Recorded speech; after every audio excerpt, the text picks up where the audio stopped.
people like that? My friend, when he was in high school, when Yeah. he pulled out a gun and shot somebody.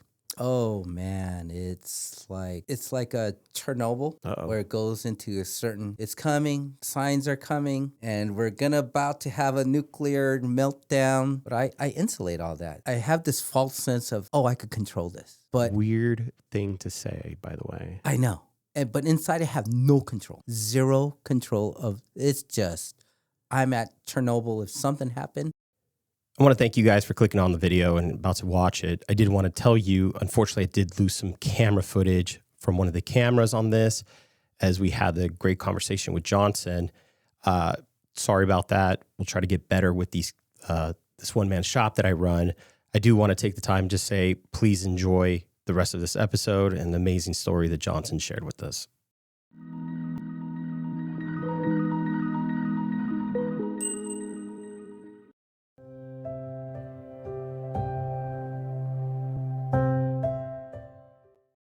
Well, immigrated to this country in 1976 from South Korea. Okay. And I came here when I was about 5 years old, not really knowing a lot of Korean because I never went to school or kindergarten there. So I started here in kindergarten.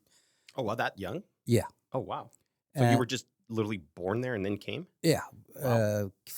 At 5 years, my parents decided to immigrate here. We grew up in San Pedro, California, which is we started in like government apartment housing, right? So it's That's just because they just got here and they have to start? You start from fresh. Yeah. Right. And growing up early in the 70s, we were probably the only few Asians that lived there in San Pedro, and it was an interesting experience because I didn't know the language. As far as English, right? English, yeah. And, I was at a kindergarten level Korean, didn't know how to read. And one of the clearest memory that I have is walking to school and kids would line up and say Chinese, Japanese, Really? dirty. Seriously, almost every day. Why? I just think it was just something that was it was a racist thing, because So the kids that you went to school with, just instantly, they weren't like, I'm assuming, how many Asian kids were at your school? there was like maybe 6 of us. So it was predominantly white and black and Hispanic, and every day they would line up and they would chant that every day. I didn't understand what it meant.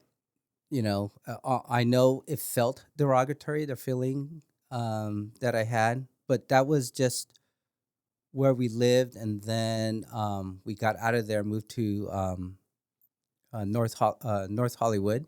Okay. And then from there, we immigrated to Cerritos, California, which is... Was that your first experience with, it's your opinion, but I also don't know what you would call it besides racism. Was that the first time? That was the first time where I felt it. And there were some nice people in the community as well. But, kids, when they're young, they could be, bullies and things like that. So Yeah, but you're really young, and like that's literally your first experience of other children. Yes. That's tough. And my first experience meeting other American kids. And it was just... Yeah, and that. Yeah.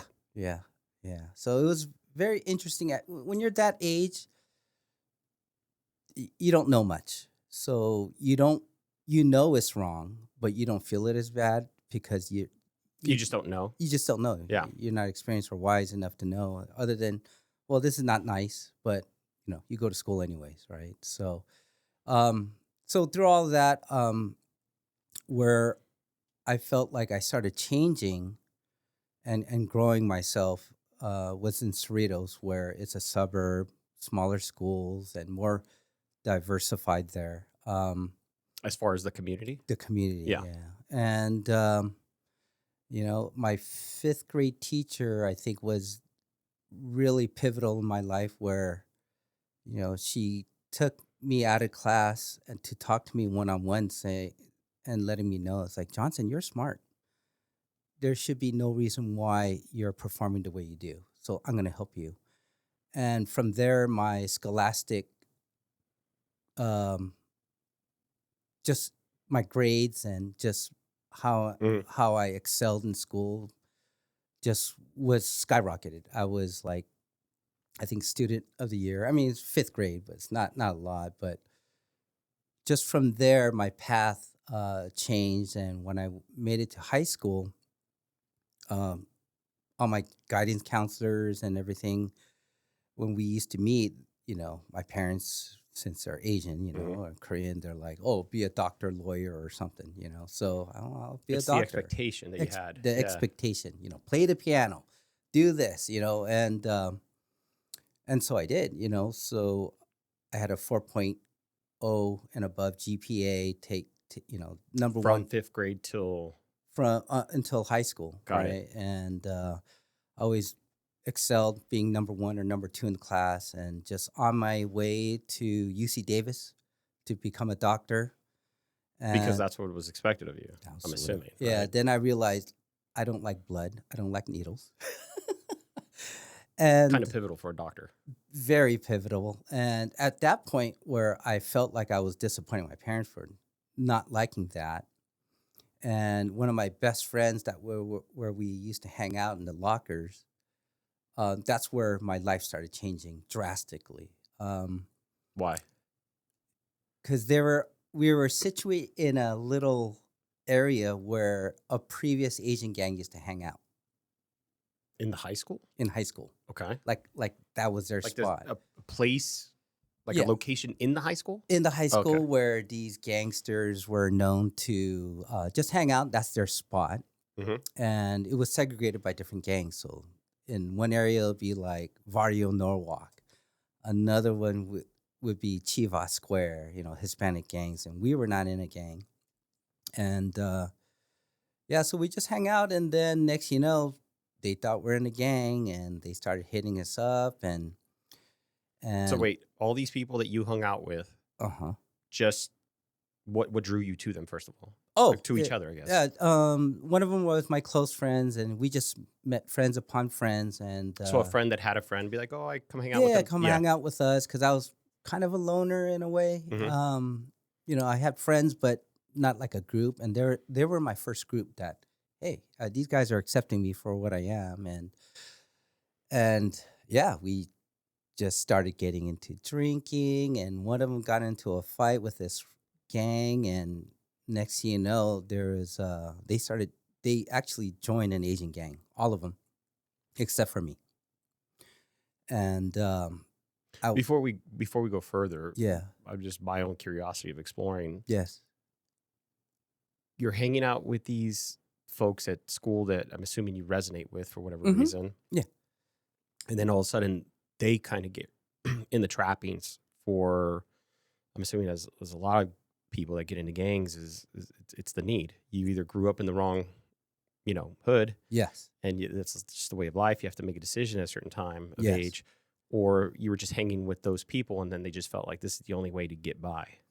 Is that kind of what it was happening? I think it's a little bit of getting by and getting together to protect ourselves from the larger gangs that are out there. And what's different about Cerritos is it's a middle class suburb. Yeah, parks and things like that. So it was more of that and camaraderie, and like we're the cool kids. And like, ooh, who are they? And it was I this gang culture that arose in the late 80s and 90s, like, NWA. It's one of those things where I felt like growing up in that area in LA, it was cool to be a G. And we're not sitting there, dealing drugs and robbing stores or things like that. We're just there to protect ourselves. And what's so funny is we would also be the anti-bullies. Like if these little kids that hung out the library and the jocks were messing with them, they would come to me or my friends saying, "Can you guys help me to stop being bullies?" I mean, it sounds weird, but we would help them out. Were you all Asian? We're all Asian, yeah, Okay. Filipinos, Koreans, and And were these like other Asian kids asking? it could be anybody, Okay. anyone that's getting bullied. For some reason, we were just the anti-bully Yeah, yeah. squad, and so it was like um, there was, well, I don't know what that movie was like. Hey, do it for Johnny. Let's do it for Johnny. It's more like a camaraderie and I know what you're talking about. Yeah. was it Outsiders? I forget what. I don't remember. Yeah, but it's more like that. I was gonna say Blood In, Blood Out, but I don't remember. Oh no, that Blood and Blood is Yeah. a little. Yeah. Yeah, so it wasn't like we're bad guys doing bad things and crimes. It was more like we're there. We're tough. Kind of like we have that G kind of culture, and people didn't want to mess with us. And Why'd you resonate with that? Curious. With the idea of being a G. Yeah, I was always known to be a nice guy, nice kid, and things like that. And I just thought it was cool. I was attracted to the darkness, and we all wore like this black jacket. That was our style, and we never proclaimed who we were. We would just tag up all over the place, and people would be like, "Who are they?" No one knows. They didn't know who we were until we had a riot at school, and and they had to bring in like the gang unit and round us all up. Was it just you guys against some other people, or was it just everybody was thrown down? Everyone's throwing out. It was like Wow. a big, gigantic riot, and What year is this? this was 1987. Okay. 1987. I was a junior in high school, and that's when I didn't know, but the gang unit in Cerritos, they already knew who we were. They had pictures of us. Right. I guess they're doing some reconnaissance, and they try to put us in a room to call a truce with all this stuff happening, right? This is still high school, right? It's still high school. Jesus. Yeah. So it was weird to see like green jackets and sheriff logos just throwing us all in a room, and it just got worse from there, right? Is them trying to make peace when it's one of those, we didn't start it, they did, and then they didn't care, and they just thought we were a threat. It's like, threat to what? What did we do to you guys? Just because we hung out in the same place where you guys had trouble with other gang members that we had no association with, but we became a gang, and it was just. Isn't that the story of all gangs, though? Yeah. Just you did it, and No, I mean, like, isn't that the story of all gangs? That's how all gangs get started. Yeah. It's like, hey, I just hung out with my friend. Yes. And then, we just keep getting picked on. Yeah. And then before we knew it, we're like, well, why don't we just like fight back? Yes. And so then ultimately, do you think that this idea of you being in a gang was more of like, this is just more my tribe than it is a gang? It was definitely more of my tribe. And at the time, right? At the time, and and you would die for your tribe. You would do anything for your tribe. You get into the mess with your tribe. You get drunk. You do this, and that's what we did. And so let me ask you some more questions about that, because I think exploring this thought with you is important, specifically because you're so open and willing to share. Yes. Why would you feel the need to have a tribe if you had one? Does that make sense, my question? Yes. At home, my parents are small business owners. They were never home. They would only be off on Sundays. So even though I had neighborhood kid friends, I felt like I've always wanted to belong to someone who's at home. And when my parents weren't there, which they weren't for most of my life because I was a latchkey kid, I felt like they were my family. So do you think that you had this yearning for that type of connection, and you the only place you found it was with, I'm assuming, these other latchkey kids? They had to be, right? Yes. We were all the same, same age group, same first generation here, Different type of Asians? Filipinos. Okay. Yeah, I would say Filipinos, and we had some blacks, and then, so I believe that's why I was drawn to them, because they were my family. Right. And there was always something to do after school, and we'd all kick it every day, just like any other kids. But there was a thuggish kind of culture about how we hung out.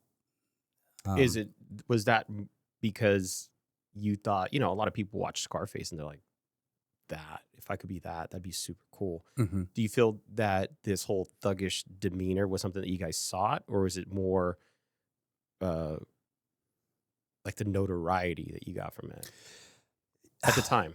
At the time, I remember just that whole, even the name of it, just the darkness of it. It was very attractive. Why though?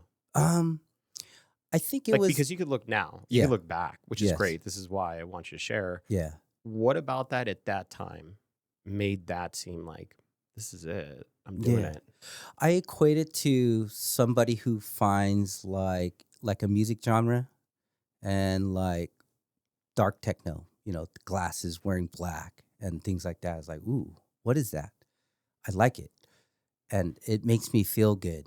And it almost felt like I had power, Mm. a little bit of power to help, to be protected, protect others, or just to have people afraid of this, of who I am. Whereas versus before, they wouldn't care. Like when I used to walk down the halls in high school, people would part waves and not want to bump shoulders with me, except for the rival gangs. Right. And which, even during those times where I think it was my senior year in high school, and I always thought, hey, if you're going to be all in, you got to be all in. And I realized some of my friends that were in the gang, they started taking it easy. And I was like, what are you guys doing? We got to put in some work. What did that mean to you? To me, it is gaining more power and just being more, I don't give a fuck. So I used to go across and walk through Chivas Square. I used to go in through Valle Norwalk by myself and just mad dog, talk shit. So you guys are fucking pussies. Come on, let's do it. Walking on the hallway, I see 3 of them. They're throwing signs at me. I would drop my books and just take off running after them. And they would run. Even though it's just one of me, I would go crazy. Because at that point, I realized I made a choice and told myself, you know what? I don't give a fuck anymore. Let's do this. I'm going to be a G. Let's G this out. Let's go. What drove you to, I mean, that has to be a conscious decision. You don't just like randomly decide to be a tough guy because somebody's going to test your toughness. So what is it that made you think about that and then come to that? In retrospect, Yeah. I think it's completely rebelling against my parents and what they wanted. Why was that important? There were times where there was a park that we used to hang out, our local park called Frontier Park. I would ditch, hang out, be drinking, smoking, whatever. And then my mom would find out. She came and just took me, embarrassed me in front of my friends, This tough guy? Yeah, this tough guy. Mom comes Yeah. and fucking tears his shirt and drags me into the car, and it was, I think that just angered me even more. And Why? It's just my embarrassment to my friends. And I was like, well, their parents don't do that. How come you're doing that? At least that's what you thought. That's what I thought. Yeah. Yeah. And I just, one night, I clearly remember saying, I don't give a fuck. Let's do this. I could care less about the future. I already had a friend in jail for a shooting, and he was only like 15 Jesus. when he went. And the crazy part about that is he came by my house. He told me, let's go. I'm going to go visit my girlfriend. And he was packing that night or that day. I said, all right. But we passed by a local park, and I grew up playing basketball. I was always into sports since I Right. was a little kid. And there was a pickup game. I was like, hey, hold up.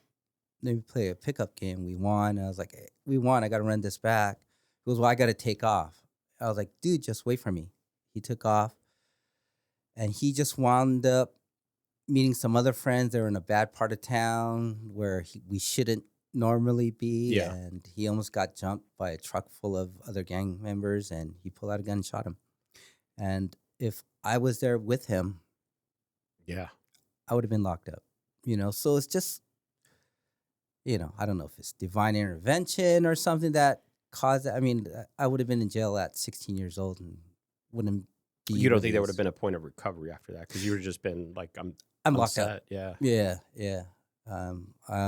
Actually, 3 or 4 of my friends, my neighborhood friends that joined up, they went to jail with him. And For the same thing, or for the just same different? thing, they're all, But not the same occasion. They were their own. They were all there at the same time when Oh, that wow, happened. okay. So I forgot exactly what charges, but my friend, he got assault with a deadly weapon, attempted murder, things like that, and he's been in and out of jail until now. I think it'd have to be the same mindset, though, right? Because I'm just thinking about it. The same exact mindset you just had, like, fuck it, I'm going to be tough. Yeah. What else do you choose in jail besides, Yeah.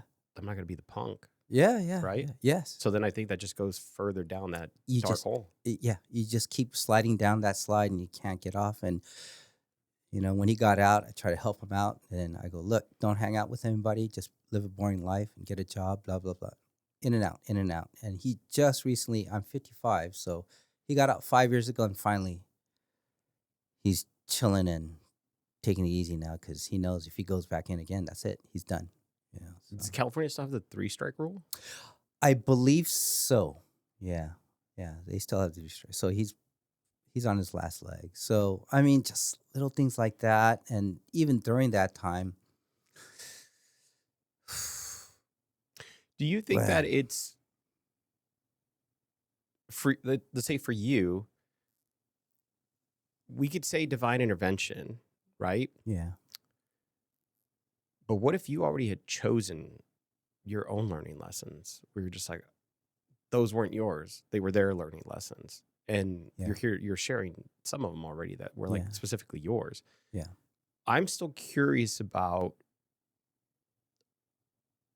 what happened with your mom, because it seems like that was a pretty big inflection point. Mm-hmm. Do you think that was just the only way you knew how to hurt your mom the most? Yeah, you know what? Another memory that came up is during that time when the gang task force brought us all in, and they had records of all of us. We do a ritual thing where you either get tatted or you get burned in or something like that, and they found my burn marks, and they knew everything about us. It was kind of interesting. I think somebody ratted. But they called my parents, and they brought them in and told them everything, that I'm in a gang, and my dad. And how old are you at this time? I was like 17. Oh, so still under 18. Yeah. Yeah. They found out everything, and oh man, they were not happy, and they realized I was failing a couple of classes. I had to go to like adult school to make up credits and grades To graduate on time? Yeah, to graduate Okay. and things like that. And I was just a hot mess during the last 2 years, especially my senior year, where I felt like I was kind of getting back on track. But then during that summer of my junior to senior year is when I went, let's put in work. Everyone else was fucking laying low. Let's go. Yeah. You lead by example. And I did. I would get some of the younger kids around. We would freaking shoot up houses and just go nuts. And yeah, it was getting to that point where What were you getting from that? just the exhilaration of and the freaking rush. Why did you seek that? Again, I'm asking you introspective questions now. It's like looking back. Why did you seek that? Why was that something important to you? I think it's just all those years up to like my sophomore year in high school, I felt like it was mundane. I wasn't anything, just quiet. You couldn't pick me out from a crowd, right? And for some reason now, like, people know me. I had some certain level of respect. The cool guy, the bad guy, the girls, So let wanted me to ask you a always question. hang out. Yeah. Had you ever felt empowered before that? No, I really don't. I really didn't feel any kind of empowerment. I was just going through the motions of school, and But did you feel empowered after that? yes, Hmm. yeah. I mean, when I used to walk into a house party, people knew who I was. Other kids from other schools knew who I was. It was like I almost became like a popular guy in a Right. bad way, Yeah. right? Girls used to always be on me all the time, and so it was like living that lifestyle. Yeah. I like this, and what do I need to do to keep this lifestyle? And I wanted to be that name, like, oh, Johnson, oh fuck, that guy's crazy, Mister Hmm. Trooper, wow, this guy's going nuts. And that's what I did, and I Were you always able to maintain that? As far as you always had to do something, I'm assuming, to continue the kind of what would you call it? Like, God, I can't think of the word, but like the luster of Johnson. So you have to have to yes, stay relevant. you have to stay relevant. And there was a time when I was, I think it was a summer of my junior year, like a rival Asian gang came down and wanted to get into this house party, and they wouldn't because it's a private house party. And we're about to fight against a rival gang in the city because there's more, they wanted us to join up with them. It's like, why? So it was like a lot of complicated things going on in the little gang of Cerritos, gangs of, so at that point, another rival gang came out. And of course, your city sticks together. And I had a feeling they were going to do something. So I peeped down the street and I noticed them covering up their license plate. And I was like, oh, this is not good. So there was another party down the street that I was going to grab some homies because we're probably going to just duke it out with these guys, let's just say. But I've known these other guys, the other gang. I'm not going to mention them by names. Yeah, don't go into any details. Yeah, so we're gonna throw down Yeah. back then, and then but we realized there's something else going on. I was telling everybody, hey man, they're gonna do a drive-by. They're coming up their license plate, but you're in a suburb. A lot of people are like, what are you talking about? It's like, Right.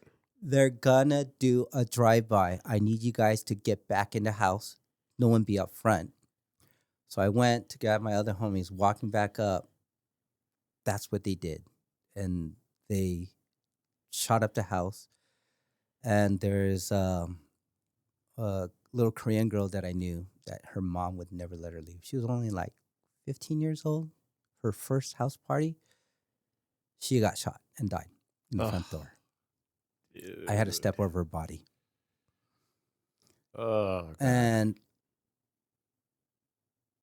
that really impacted me a lot, seeing somebody I knew dead over what? Why was she there? She's It's heard of the party? yeah, and the family that I know, and like my girlfriends they were close friends, and they begged the mom to please allow her to go out just once. I'm just imagining everybody there and their emotions. That must have been, It was oh, God. unbelievable. Unbelievable. People, it wasn't real because in the suburbs you don't experience drive-by shootings, Right. right? So that's what I was saying. It's like, dude, they're gonna shoot up this house, get in the back. They were in they it wasn't in the reality. They didn't believe me. I was like, it's gonna happen, guys. Please, beg them. But so that was my. How did that impact you, though? Because remember, you're the tough guy. You're still in the mindset of like, yeah, I'll be the tougher. Yes. So how did that impact you? I think that just fueled the fire to keep it going. I don't know. It's like Real. it's So almost. you doubled down. I doubled down. Oh, wow. To the point where I was such a like a terrorist in school, they kicked me out. I was just causing too many problems, fights, or like provoking things. And finally, the principal says, "You're out of here." And it was the ABC school district that covers Artesia, Bellflower, and Cerritos. And none of the schools wanted to accept me because you see my rap sheet is just bad, right? Is this still 86? This is now 87 going to 88. Got it. Going to my senior year, they decided, you're out. So nobody wanted me. I was going to just go to an adult school and just graduate, get a diploma. But the principal of Cerritos High School, his name is Dr. Stanley. I still remember him. He decided to interview me. And I'm like, why would he even do that? He doesn't have to. He has a 2000. What do you mean interview you? Like you had applied to the school, people had rejected you, and then he was like, "Hey, can you come in for an interview?" Yeah. Got it. And it's like he wanted to get to know me. It's like he looked at my rap sheet. It's like, I want to put this away. And like us talking, it's like, who are you, and why should I allow you into my school? Your grades were great, 4.0, and then it just dropped off. Something must have happened. And I told him the truth. I got wrapped up. Okay. Yeah, so I got wrapped up in like a gang and things like that. He goes, "But you're smart. I could tell you're smart. Even though your grades are down, you're taking these crazy classes." I'm like, "Well, that's because of my parents." So he gave me a chance to go. And the first quarter I was there, I incited a riot. Jesus. It was nuts. Why? I felt like the Asians there were disrespected by the jocks. Right? They would just come over and just bully everybody around. And me and my other friend were like, okay, there's only two of us. He wasn't even in a gang, my gang. It was just me, solo. So I went around to forming alliances with a group of Koreans, with a group of other guys. I was like, it's going to go down this day. I want you guys in the back with bats. I want you to bring your gun and just waistband carry it. When they come to our area and just disrespect, I'm going to say shit. And that's what happened. I said shit. They were way outnumbered, but we had people in the background just waiting to just jump in with us. And that's when my friend just went, "Kill the noise." All right. And I would have other G's that done time just come in, all G'd out, just walk by them, let them know that we mean business. And either way, we incited a riot, and they were going to kick me out.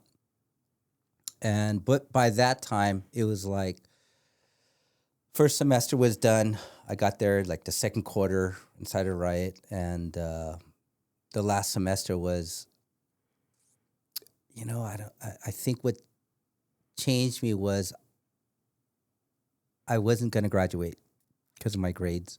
I would have to ace all my finals to get a good grade and graduate. Like a passing grade. Passing grade, Yeah. just to graduate. And through all of this mess, out of all my friends, I was able to graduate, and I made it through to Cal Poly Pomona University, which is an engineering school. And I didn't even know where to go because none of my friends were going to a university or college. And I happened to meet a friend who became my best friend. His name is Oscar, my wife's cousin. He urged me to go to his Cal Poly. And I was like, okay. So I went and got in, and I realized, wow, these people don't care about all that G shit and, what other people think. They have their own direction of going, of what they're going to do in life. And that was new to me. They accepted me for who I am, and I got to meet my wife there a year afterwards. And I think that put me on a course that changed my life. Well, you didn't know she was going to be your wife then, but No, she what wasn't is even it? there. She wasn't even there yet until a year afterwards. But her cousin introduced me to a different crowd, versus me, like, hitting cars and getting arrested. And, I've been to jail, like, I think 4 times by the time, right before I turned 18, been on probation and just doing just crazy things in life. But thank God I did it before 18, because we got it expunged from my records after 7 years of probation and things like that. So, Do you think it was just more of a crescendo that you were hitting, yes. and that ultimately, these kind of series of unfortunate events started adding up where Yeah. maybe you started processing? I don't know. Yeah, maybe a little bit of just growing up, and is this what you really want? Because look, if I keep doing this, I'm going to end up doing extended stay in jail, and my other friends were going to jail. One's been in jail for 2-3 years by the time, for attempted murder. And I've had other friends outside of my group that are in jail, and then they had to, when you're in, and one of my friends had to kill his cellie. Oh, Jesus. Because if he didn't, you'd be a punk. Now he's doing life. Yeah. He's not getting out. So it's just, once you're in that kind of, you have to follow this protocol, and there's no way around. You got to hang out. If you don't, you're going to get jumped. Yeah, prison's the most backward things that I've ever seen. There's no, Yeah. you're just going to another system that has harder Yeah. rules of how you need to adjust to the social standard there. Lord of the Flies. One of the things that I noticed, though, and I never noticed it before, but till now, I don't know if you agree, but I figured I'd ask you.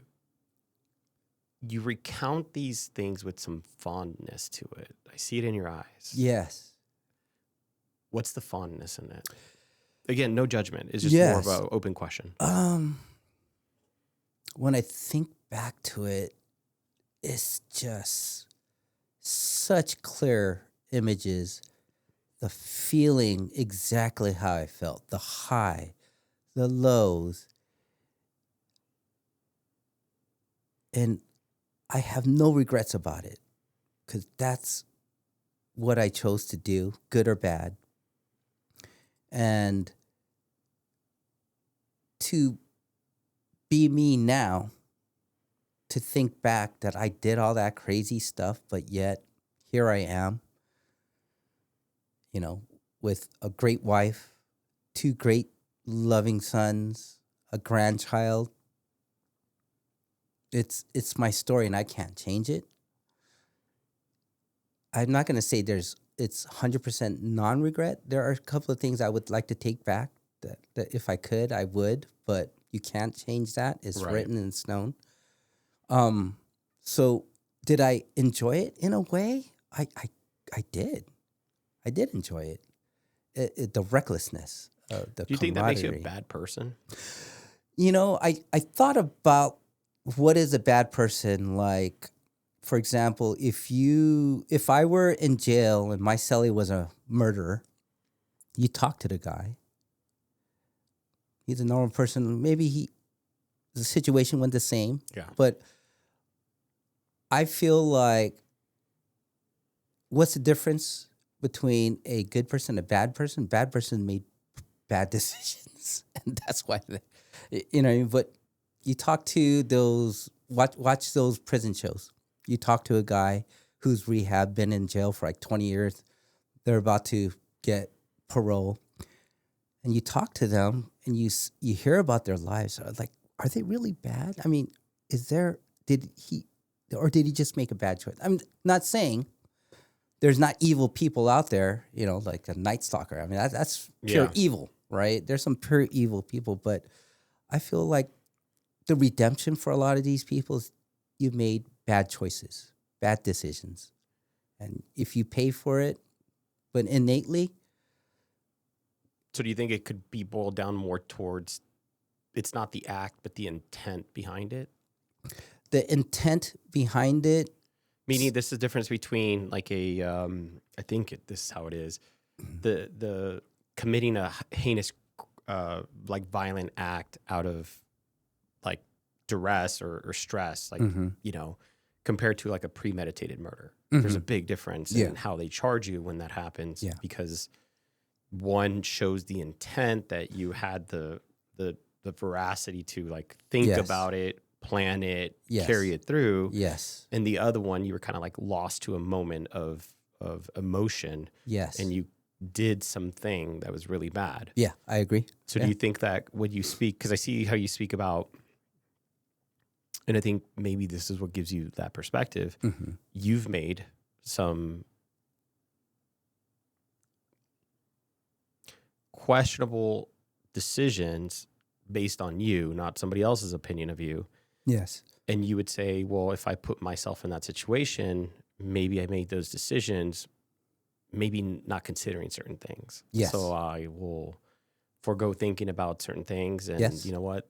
It sounds like this is the right answer. We should do this. Yes.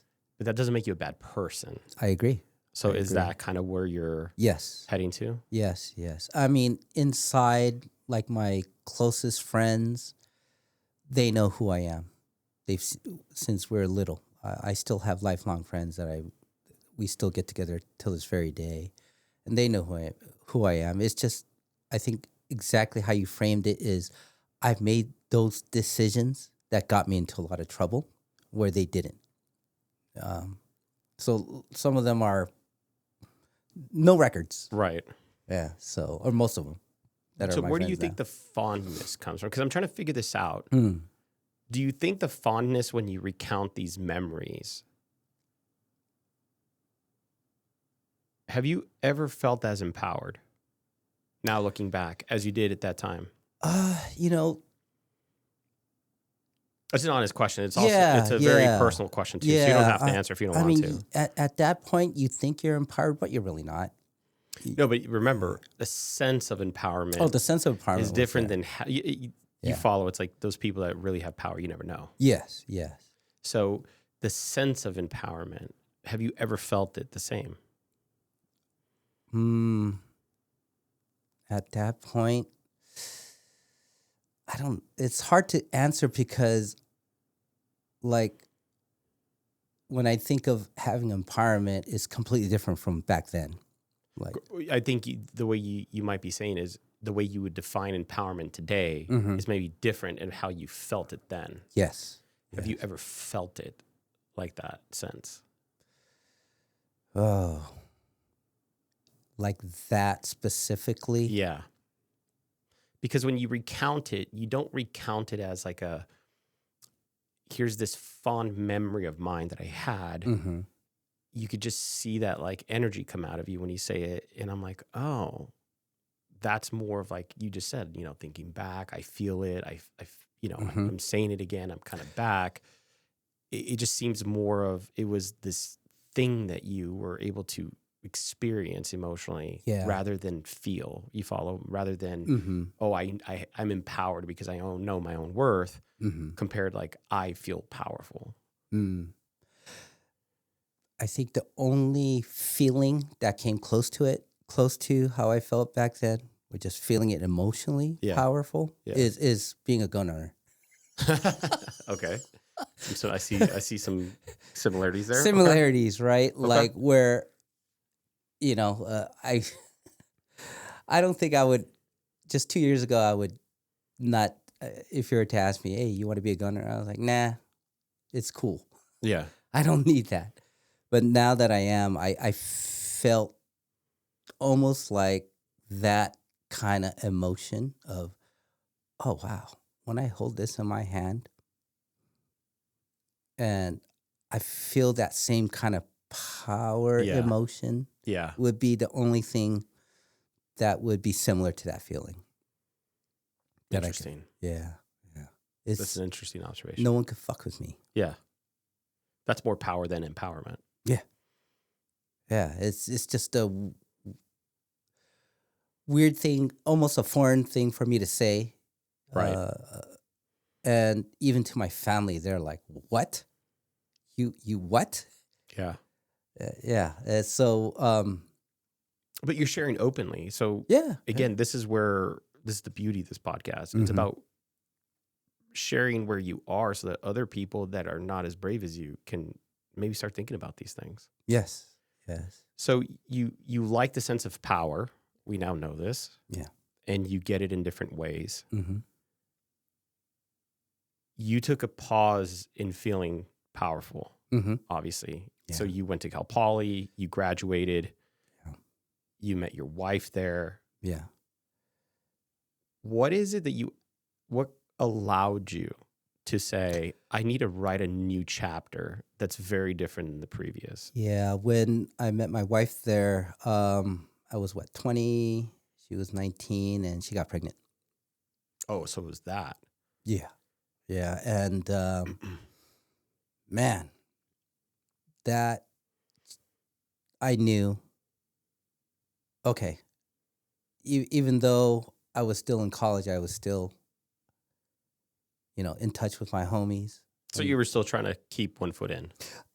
In a way, yeah. I would still go to their meetings, and they'll call me OG and stuff like that. And I was like, what are you guys doing? And then by that time, the younger generation, they just grew it to hundreds of members over multiple cities. So I was still drawn to it. Like now when I show up, they're like, OG, they'll pay me my respects. And oh man, there's that power thing again, the respect.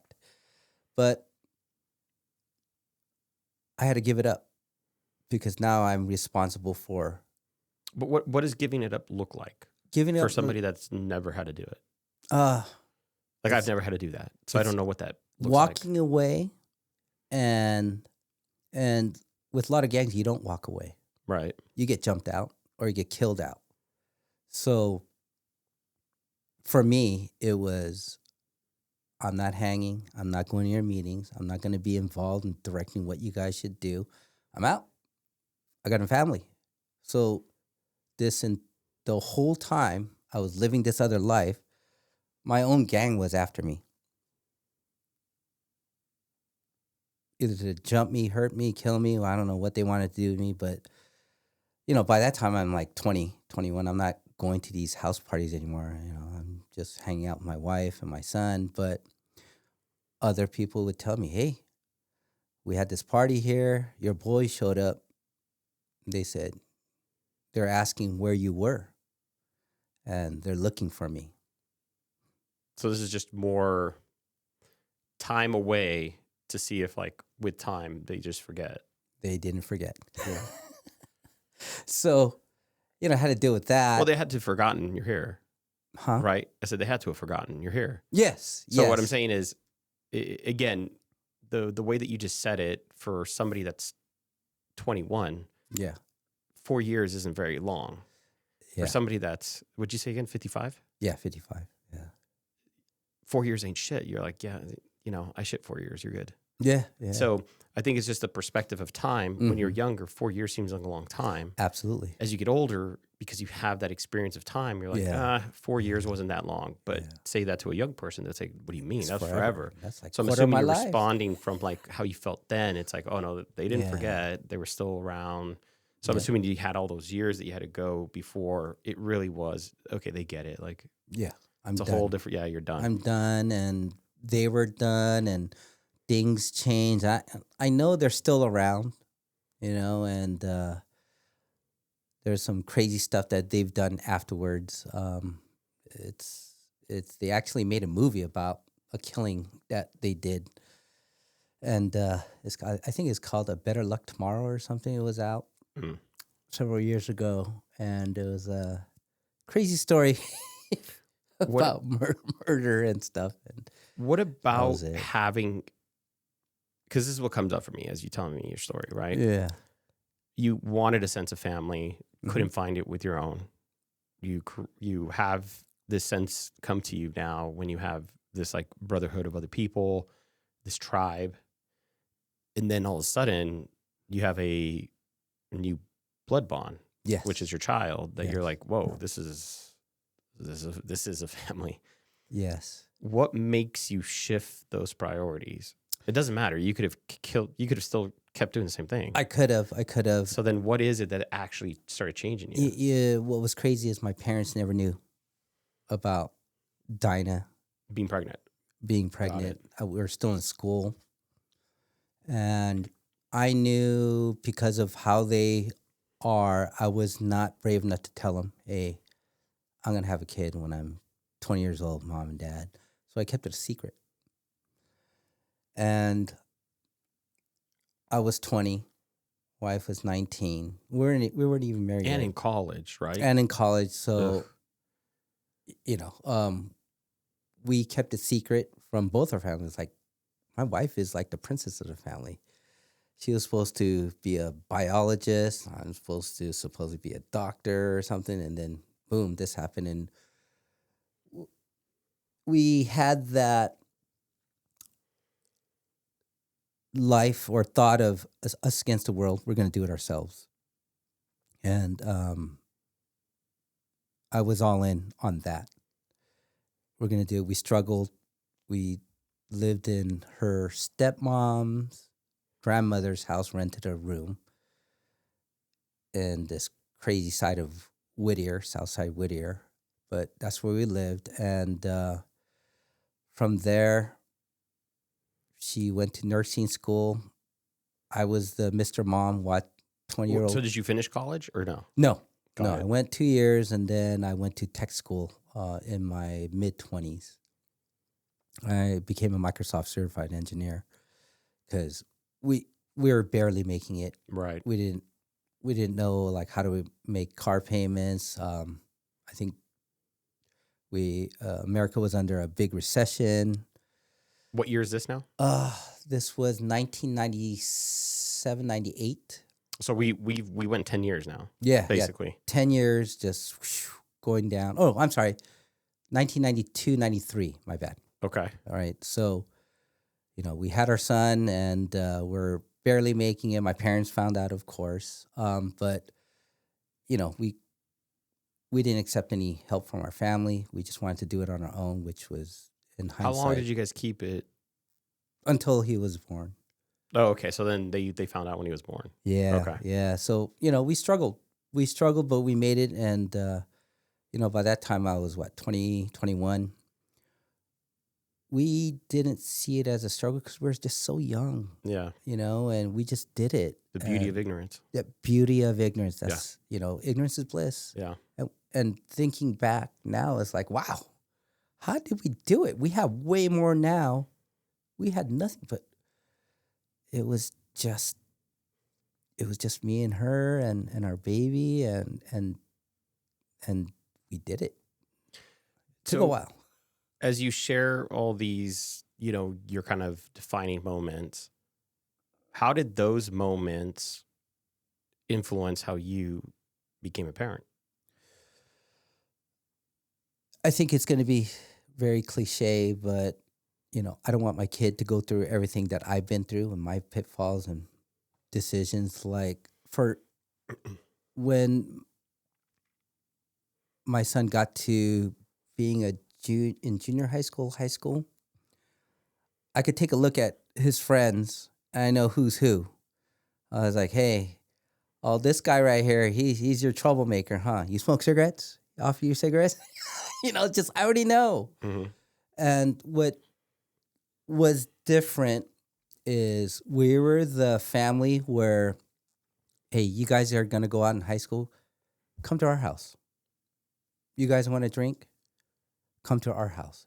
At least we'll watch it. You're not going to have to drive off anywhere, things like that. So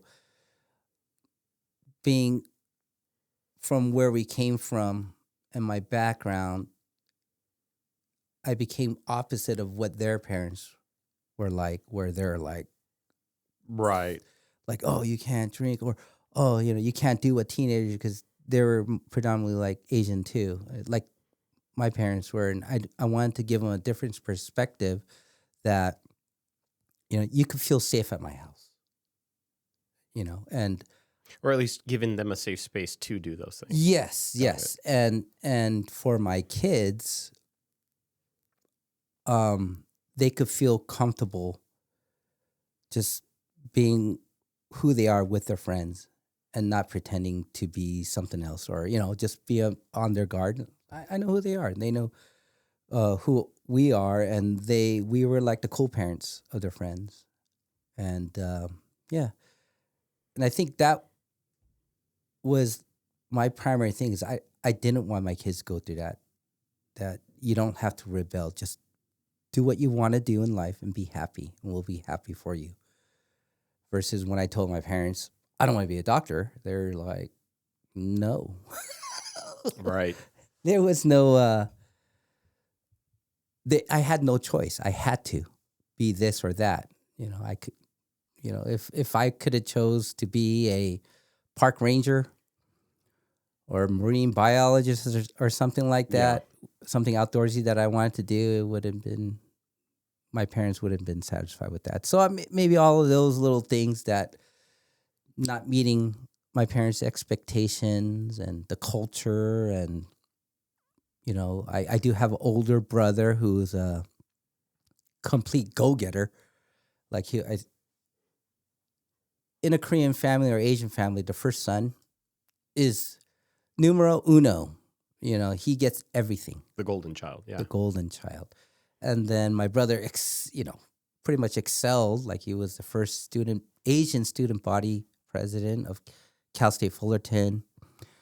Worked for the government, has pictures with Clinton and things like that. And he's the epitome of the son that did everything right, and I'm the black sheep. You're the one that deviated. Deviated far, off on a tangent, off the X and Y axis. So here's a question that comes up for me. Yeah. After all this. Yes. I'm not sure if you've asked it to yourself. Now that you've had the experience of being a parent, do you understand your parents in a different way? Yes. What are those? They want the best for us, even though they don't know what's the best for us. Well, no, speak about your parents, though. Oh, like my specifically parents. you. So you are now a parent. You've gone through the parenting phase. What do you think you understand about your parents better? They did love me more than I thought and more than I understood at that point. I always felt like my brother got everything. My brother was loved more. And at the end of the day,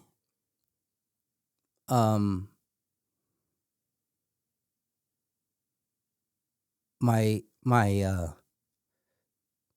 both my parents died in 2021 because of COVID complications.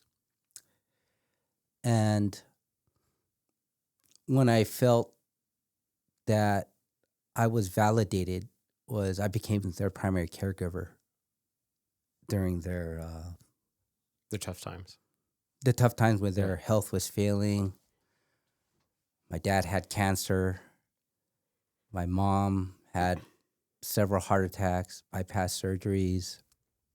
And I always felt like I was never appreciated by them, even though I gave them a grandson and things, 2 grandkids. And financially, I was fairly successful from what we were able to buy a nice house and send my kids to college and pay for their 4-year college. But I just felt like I was still not validated until they started getting sick and my brother wasn't around.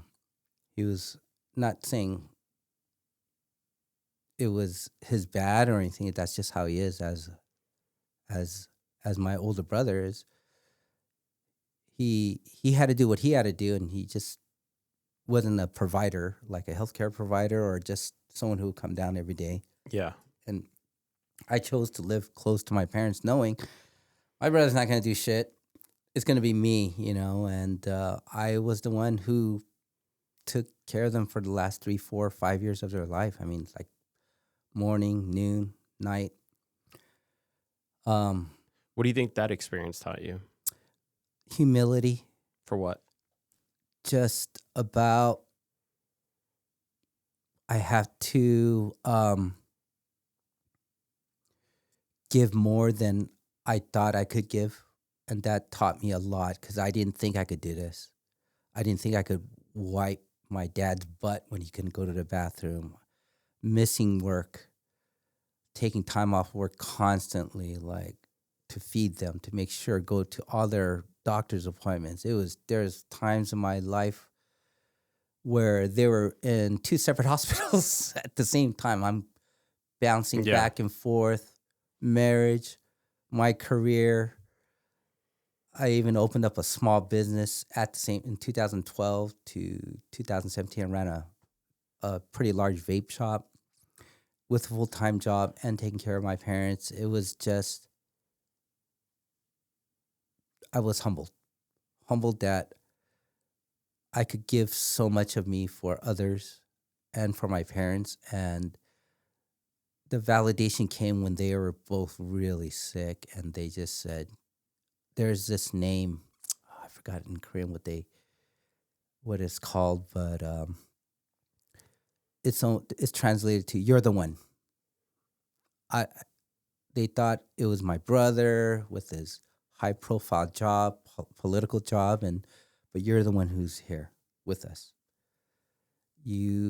I gave myself to them, and I felt like I owed them that from all the headaches that I put them through. Interesting way to look at it. Yeah, and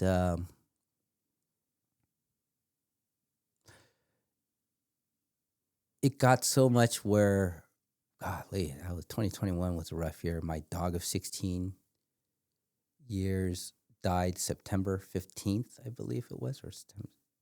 And then November 28th, my mom passed away. And 3 days later, my dad passed away. So it was very tough. And I saw them go right in front of my eyes, as they passed on.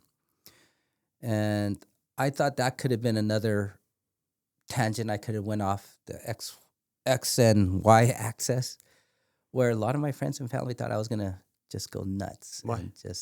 Why would somebody think that? They've seen me do it before in my teens where, okay, this could be another launch point for Johnson to go crazy, go drinking, do drugs. And yeah, but we're talking 92 to 2021. That's a long time. Why would somebody think that about you still? Because I think because I've done it for short spurts in between, right? But I always catch myself like, oh, I'm drinking too much. Oh, I started doing drugs. Let me stop that. But this time, I think a lot of people said it. I think a lot of people thought that I would use this as an excuse to justify to do whatever I wanted, to medicate, hurt myself, and fornicate, whatever. But is that what you did other times? I believe I did. Yeah. Okay. Yeah. I in fact, I know I did because I drank a lot. So then why did you do it those times? Like, obviously you're looking at it more retrospectively now. Yeah. I think it was just felt good. That's for sure. Because, man, I used to drink like Old English 8-ball. I would just down it in one shot. Jeez. Those are big, tall boys, aren't they? Yeah. Yeah. Malt liquor. And then I would just sip on the rest. I mean, that would be my day drinking, And, I also got into like a weekend warrior meth, cocaine, just partying for a whole week. So I dabbled in all that stuff and then I was able to walk away from it, thank God. I actually started working at a rehab. Should have been a patient. And in a way. So you were having these spouts of like not being sober, and then you'd go volunteer at a rehab? I used to work at a rehab.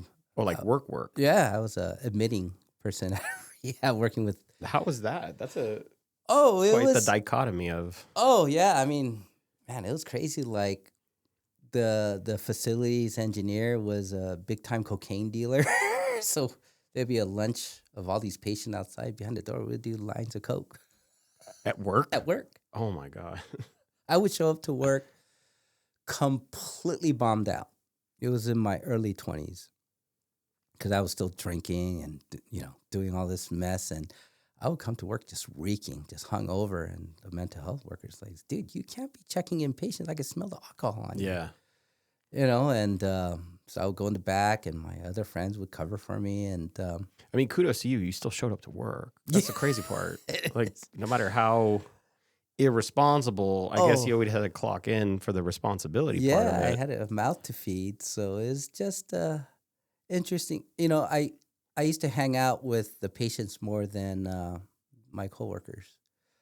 They used to have those group meetings called Focus on Recovery, and I would go when they have it. I would go attend and things like that. And Do you feel that helped you at all? yeah.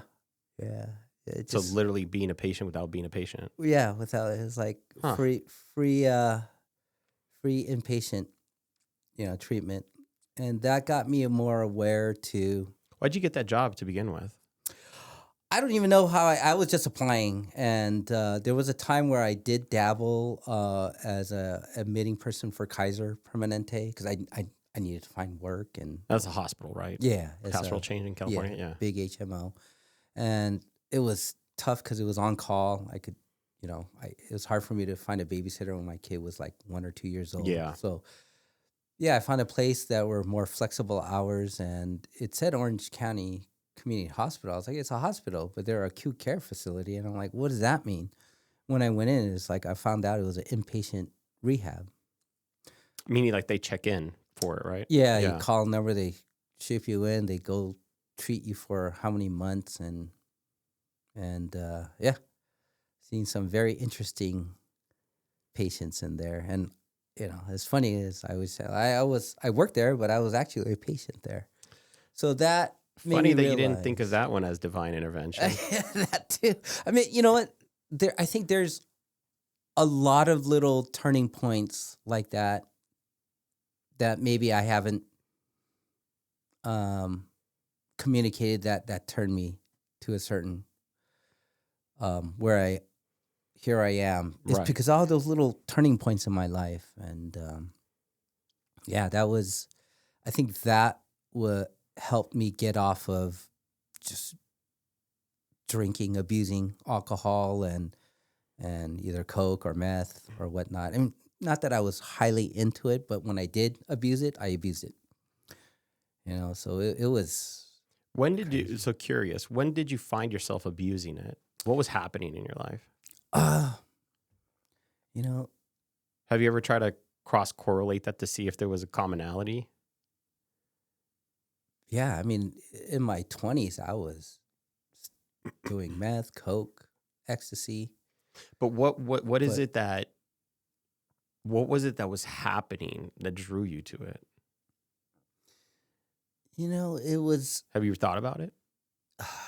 I did, and once again, it almost felt like that I don't give a shit anymore again, even though I had a family, I had a job, and I had more responsibility. That night when I was like 17, or I'm going to put in work, it's like, once again, I was back to that. Ooh, I like this.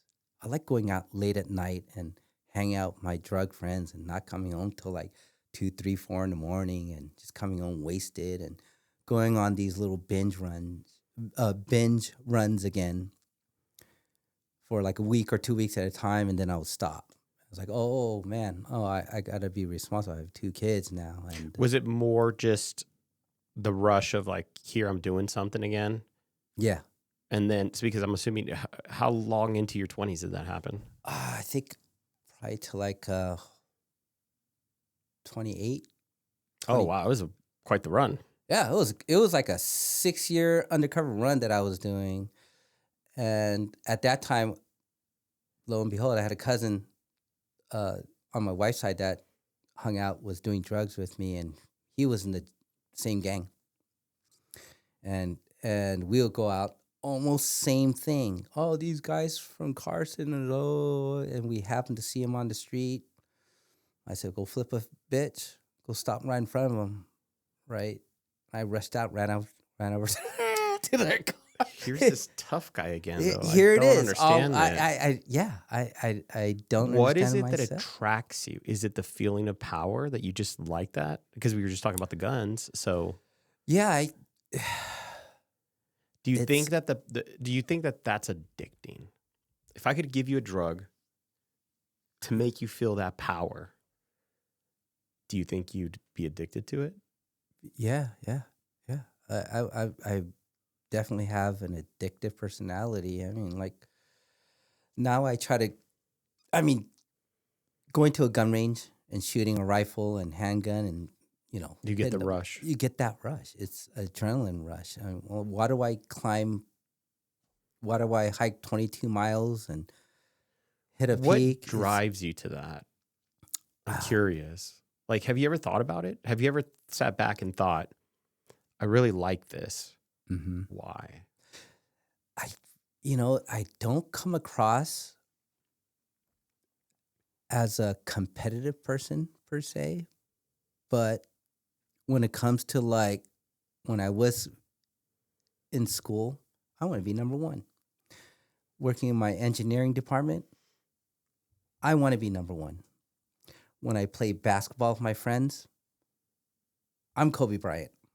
Give me the ball. Just give me the ball. Don't even shoot. Pass. Give me the ball. I'll win for you. I think it's that kind of personality that I have that maybe I don't just show it. It comes across until you put me into a competitive mode. And that's where that adrenaline feeling, where I need to win, I need to be the best, it comes out. And it's almost like that exhilaration. It's like a high. It's like a high for me. So you chase the rush. I chase the rush. Get it in different ways. Different ways. So whatever thing you're doing, you're like, oh, I know I can at least get the rush if I do this while we're doing this thing. Yes. Yeah. I'm like, when we go to Hawaii, my close friends would be like, there's an underwater cave and it goes through here and comes out the other side. Watch me dive down 20 feet deep, holding my breath, going to an underwater cave and coming out the other side.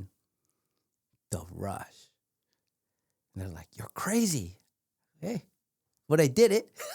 Like, why? I don't know, but that's just challenges, things like that. I think I'm addicted to it. I can see. Yeah. Like, and I still think I am. I just replaced it with other things. Like, I'm going to go hike Mount Whitney in a couple weeks, which is the tallest peak in the lower 48. I've done 6-pack of peaks in Southern California, the 6 highest peaks. And I just find it different ways. I think you might be right about you having an addictive personality. Oh, 1,000%. Because what I've noticed with a lot of addicts, again, not like substance, addiction is a disease. It is, definitely. But what I notice about addicts, as they maybe do get addicted to drugs or alcohol or things that maybe weigh them down, they replace it with other addictive things. Yes. I remember, I'm not like a hiker. I'm a fat kid. And I remember a hiker was coming by just booking it. I mean, super shredded guy. He had to be in his deep 50s. This was like 15 years ago. Yeah. And I was like, wow, look at this guy. That's amazing. Like, look at how healthy. Yeah. And then I was like, hey, he literally lapped me, did however far he went, and he was coming back. And I was still just trying to get to the end. Yeah. And I asked him, I was like, man, like, you're really in shape. This is great. He's like, oh, love it. Yeah. He's like, I do 20 miles a day. I was like, Yeah. what? Yes. You trail run 20 miles? He's like, yeah, 20 miles a day. Yeah. I was like, how do you? He's like, oh, I love it. He's like, but this was his response. Better than doing cocaine. Yes. And I was like, whoa, that's a crazy thing to say. Yeah. Because at the time I didn't understand. I was just like, yeah, cool, man. Like, maybe, damn, you must have been doing a lot of cocaine. Oh, yeah. I used to do 1 gram rails of cocaine. Is that a lot? It's a lot. Oh, Jesus. It's like a mini mountain peak right here, like this much. Oh, my God. So Adrenaline junkie. Crazy. Yeah. The reason I'm bringing that up is definitely better. Think about it this way, like where he's putting his energy. Yes. Right. Yeah. The crazy part is you're still trapped by it. Yeah. You're still serving this idea of this master. Yes. It's just in a different place. Yes. What do you think drives your addiction? Have you thought about it? Like, has that actually been a real thought of yours? Like, why do I like? Yeah. Redlining. My wife asked me that. What came up for you? It's, I don't think, even though you're doing all that, it's never enough. That guy who's hiking is better than doing cocaine, but 20 miles a day, whatever, it just feeds enough of it, but it's never enough. Like, I think of like those superstar athletes. They're well accomplished, multiple championship. LeBron James. He's going to be like 40, 41. It's like, why are you still doing this? You have all the money in the world. Why do you keep... It's never... When is it enough? I don't know. Like, even with... I see that as different. Hold on. Let me try to explain. Yeah. I don't see that as addiction. Mm-hmm. I see that as having a goal. Two different things. So let's make the distinction just for me so I can be clear. Yeah. Addiction to me is a thing that you do because there is no set goal. Mm-hmm. You do it just because you have to. Mm-hmm. Kind of like a call to adventure. Yes. I have to go out into the sea and jump on the ship. Yeah. Right? Yes. That's different than I want to get to this island. I know I have to sail there. Mm-hmm. That's my goal, to go to the island, come back. There was a thing for me to do. Mm-hmm. Whereas you're just looking for the next ship coming out of port. Mm-hmm. Where? Doesn't matter. Yeah. Because it's adventure. Yeah.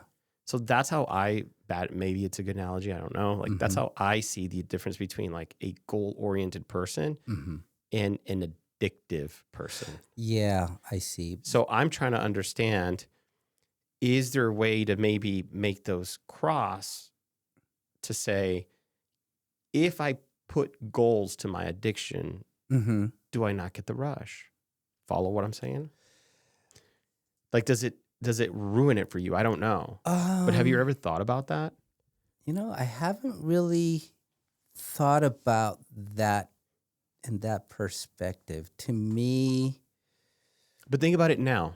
So this mountain thing you're going to go do, right? Yes. What could you think of as like a good goal for you? Not, I'm going to do 22. You know what? I'll just do 23 miles. Like, no, that's not what I'm talking about. It's like, what is the purpose behind doing the mountain? Because now I'm saying there's a purpose, and that's going to be a goal for me to meet. Because I want to build on top of that, because maybe what I want to do is the Himalayas, making this up. Yeah. And you're like, I need to put time in, kind of like running a marathon. Maybe running a marathon's better. Like, I have to put miles in so that one day I can accomplish the marathon. Yeah. Once you accomplish the marathon, you say, great, that was the goal. Like, I want to be able to run the marathon. And usually goal-minded people would say, cool, I have other goals. I've checked that box. I can move on to the other ones I have. Yeah. Addiction, very similar. But there's no goal at that side. There's no thing that you're trying to accomplish. It's just a thing to do. It's the thing to do, but it's yeah. Does it make sense how like they're so similar yet different? It is different because the goal is definitely different. Where addiction is just the feeling, and you're chasing that feeling, and that's the thing is what we call in the drug world is you're chasing the dragon's tail, kind of like, and it's a forever chase, and that's why, you know, it's you're never gonna be at the ultimate high. You're never gonna catch that ever, right? But you're chasing it every day, or whenever you're binging. How do you set? Think about this. I mean, I'm exploring this thought with you because it's coming up for me. It's great. Would the things that you do, would they be less impactful if you had a goal? Just asking openly. Would it be less impactful if I had a goal? So so think of it this way. I think of things to do. Mm-hmm. How do you come up with those? When I do things, like, for example, it's like I try to do things that are very difficult to do. Not a lot of people do. Sure. And that's a challenge for me, and that drives me. Mm-hmm. And anything else less than that, I'll be like, eh. Okay, but there's a lot of hard things in this life to do. Yes. You choose specific ones. Yeah. What drives you to those?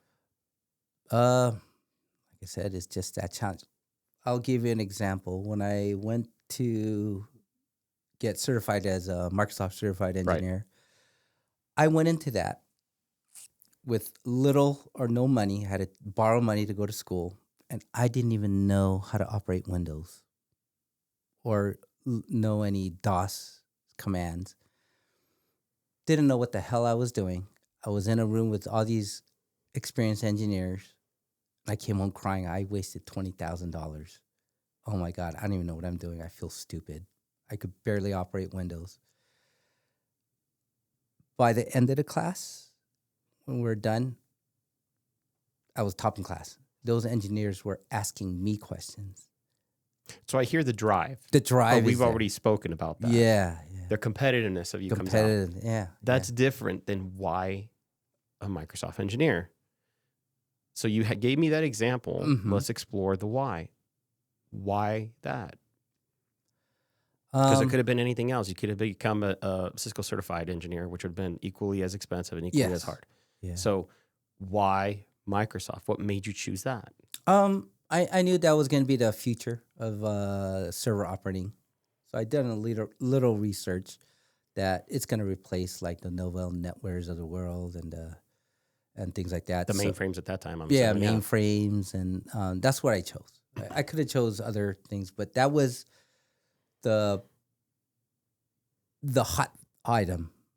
I think Microsoft only had like 20% of the server market at that point. Now they're like, within 5 years, it was 90% of the market.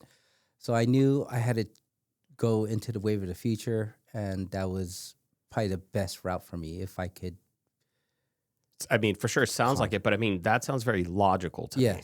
Yes. From like a decision-making perspective, right? Okay. Why this mountain? Because I was like just working as a admitting clerk at a rehab. No, this mountain that you're about to go do. That's what I'm saying. Like now you have a mountain. Yeah. Why? How did the mountain come across? Why that?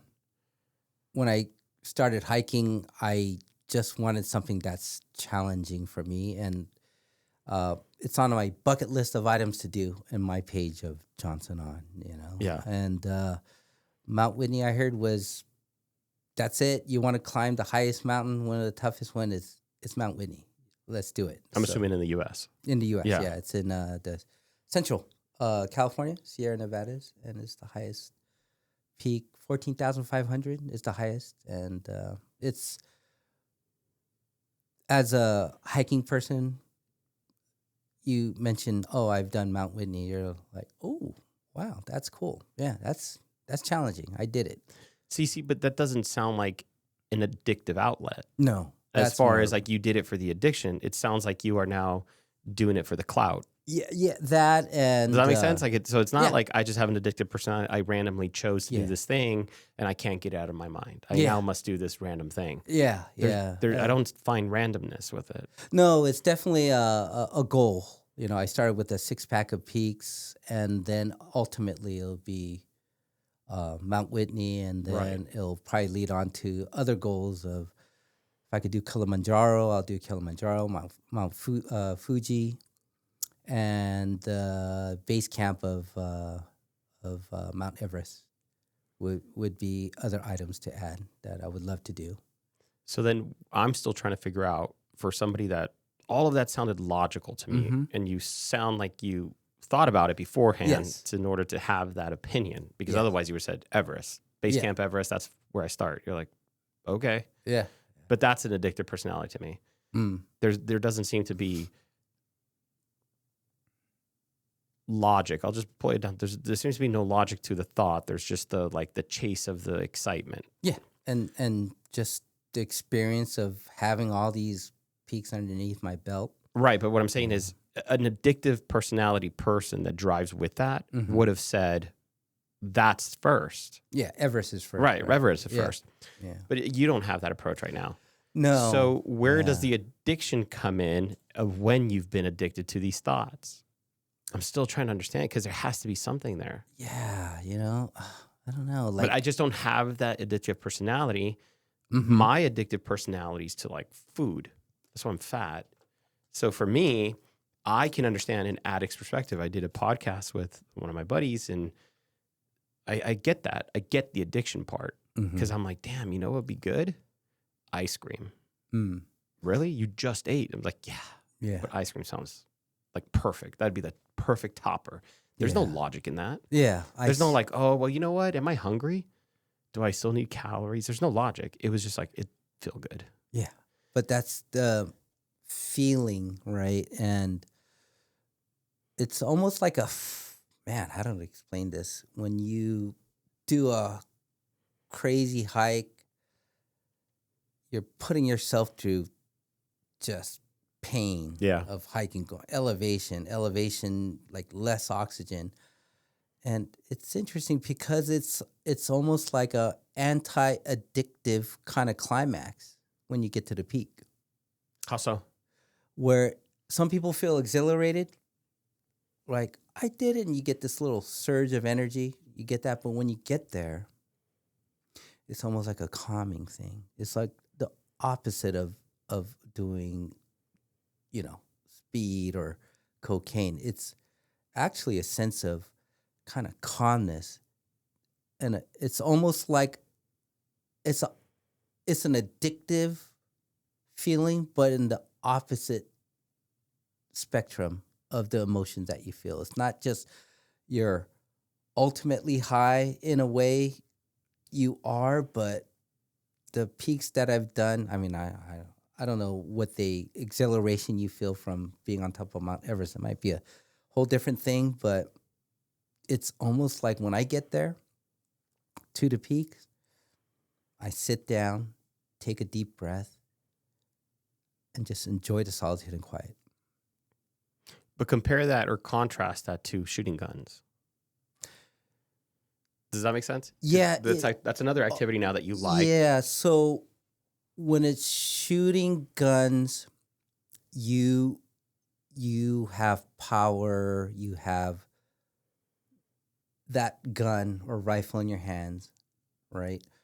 When you are climbing a mountain, the mountain always wins. You have no control of the mountain. The weather you're just in it. And it's a little bit of you have power to complete the journey, but at the same time, you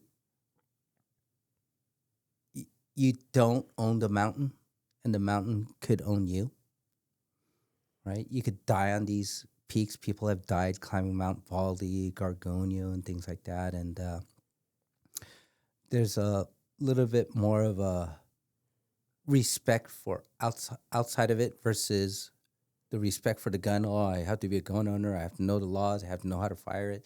Safety rules. It's the same thing, but the exhilaration is similar but dissimilar.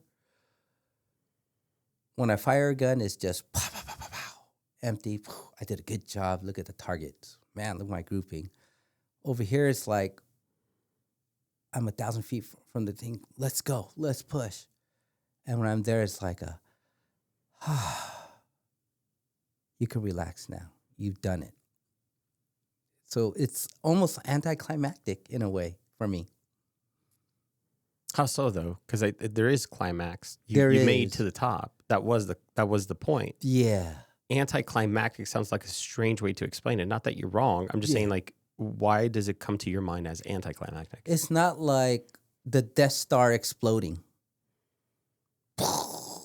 Are you talking about it event-wise? Like, you get to the Event-wise. top of it and there's a rave. You're like, Yeah, whoa. no, yeah. Great. Yeah, no, I get that. It's you get to the top, you're like, oh wow, you did it. Take a picture. Here's the sign, the elevation. And it's let's relax now and enjoy all the strenuous hike that you've done to get here and to do it in that manner, And it's Well, just to make it is fair. It's fair. Yeah, yeah. The crazy would be like making it in less time, right? Yeah, Like, the crazy, the addict would be me getting up there and downing a 40 and smoking a joint. Yeah. Yeah. And then I'm gonna hike back down. Woo! It's anticlimactic as in like, man, I did it. Just pat myself in the back, have a sandwich, enjoy the view. And just have a moment to myself, being in the present and really feeling myself, versus the addict side would be, if I did it, I'll go there and drink. I'm not in the present, blah, blah, blah, blah, But are these actually two different thoughts that you have to consider? Like, does that other thought cross your mind where, like, I should get up there and, like, party? Or no? There are times where it's like, oh, should I bring a bottle of beer up there and a joint? And if I can just have one moment to myself in that way and get a buzz. Yeah. And I was like, no. I stopped myself. I was like, no, that's not what you need. What you need is just be sober and just be happy with that. Hey, you climbed this mountain, and But where does that come from? Because I'm assuming maybe that's what you were missing when you were 20-something. Yeah. Yeah. This other side now that says, hey, you did good, enjoy it. Yeah. Not, hey, get up there and then, like, fuck it up. Party. Yeah. Yeah. Do a line of coke up there. Why not? So what is that? Just wisdom, maybe. Is that what it is? Just wiser, and just my own self-dialogue has changed, of being more self-aware of who I am. And Do you think your understanding of accomplishment changed from maybe being, you need to go do this crazy thing so that it can be remembered? You just now know how to be like, you did well, like, take your moment? yeah, I think it's my moment. And I don't know, people don't understand why do you want to go climb Whitney? And it's like, well, it's a challenge for me, not for you, but for me. And it's a selfish reason. I'm being selfish. I am risking my life climbing this mountain. People have died there. I think 3 people died last summer hiking this mountain, and it's sometimes I started taking these meditation classes as well with senior citizens on Zoom, and they taught me, it's like, every once in a while, just if you it's okay to be selfish for yourself, when it comes to things like this, and it's okay. And do I have to do it? No. How do you define selfish, though? For me is not thinking of others when I do things, right? And taking away from others for my gain is selfishness. When if you're taking from somebody to do something for yourself to gratify yourself, and it's hurting somebody else. That's selfish. And it's hurting somebody else? Yeah, like Okay. because you're being selfish. So Like, if I want sushi for dinner and you want pizza, yeah. is that me being selfish because I want sushi? No. No, because I didn't hurt you, right? Yeah, you didn't hurt me. So for you, selfishness is this over prioritizing my needs over the harm of others? Well, let's say like everybody wants sushi, but I want pizza. And I'm just, no, I'm not going to have sushi. This is, I don't know, this is an example. Right. I'm going to force everybody because I'm selfish to give up my pizza for everybody else sushi thing. It's like, well, you should be unselfish. It's like, you know what? I'll eat sushi. But what if you don't like sushi? Then you're not selfish? Yeah. Well, then, you're going to say, well, I don't like sushi. And then there has to be some compromise. But if you want everybody to eat pizza and you care less about if they like pizza or they're, lactose intolerant for cheese. Right. And I'm forcing everybody to eat pizza, then I'm selfish. Have you ever considered people doing what they need to do individually? Meaning, I want sushi, you want pizza tonight. Yeah. You're like, cool, man, go have your pizza. We'll hang out after. Yeah. I'm going to go have my sushi. Yeah. Is that okay? Or is that still selfish to you? No, that's okay. And the kind of person I am is, screw my pizza. I'll have sushi. I don't feel like sushi, but hey, I'll have sushi. But why, now I'm curious again, why is it that is considered selfish to you, and then you're willing to put yourself second for the sake of the being copacetic? Mm-hmm. Why? I think that's just how I am. When it comes to like pleasing others, I feel that other than my addiction,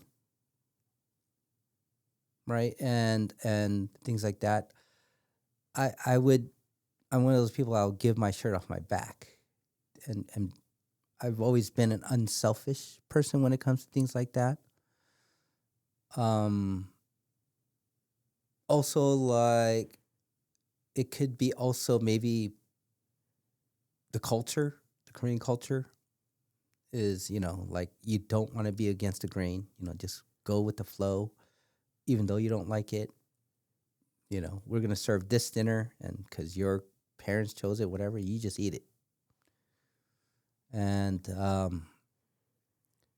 I think that's just ingrained in me of just being, because of maybe my culture and just how I am personally about just being on stuff. So even for me to say I'm going to do Whitney, I'm going to spend a couple of days away from my wife and endanger my life,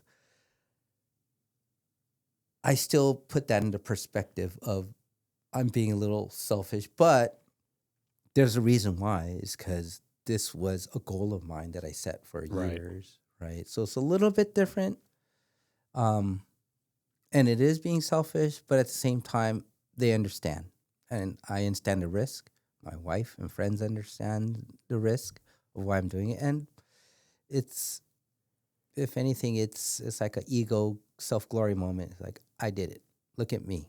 I've done Mount Whitney. I climbed the 7 highest peaks in California. Blah, blah, blah, blah. So it's kind of like, I guess that's kind of like a little bucket list that I made for myself to channel maybe my energy. Because if I don't do things like that, I get restless. And I could see myself where even my wife could tell, like, if I don't do anything active for a week, like go on a hike or something, she could tell I'm getting a little antsy. What does that look like? Just like I'm pent up and I have this, I need to expel this energy, or else I could see it where, ooh, what if I drink, or. Why is it so physical?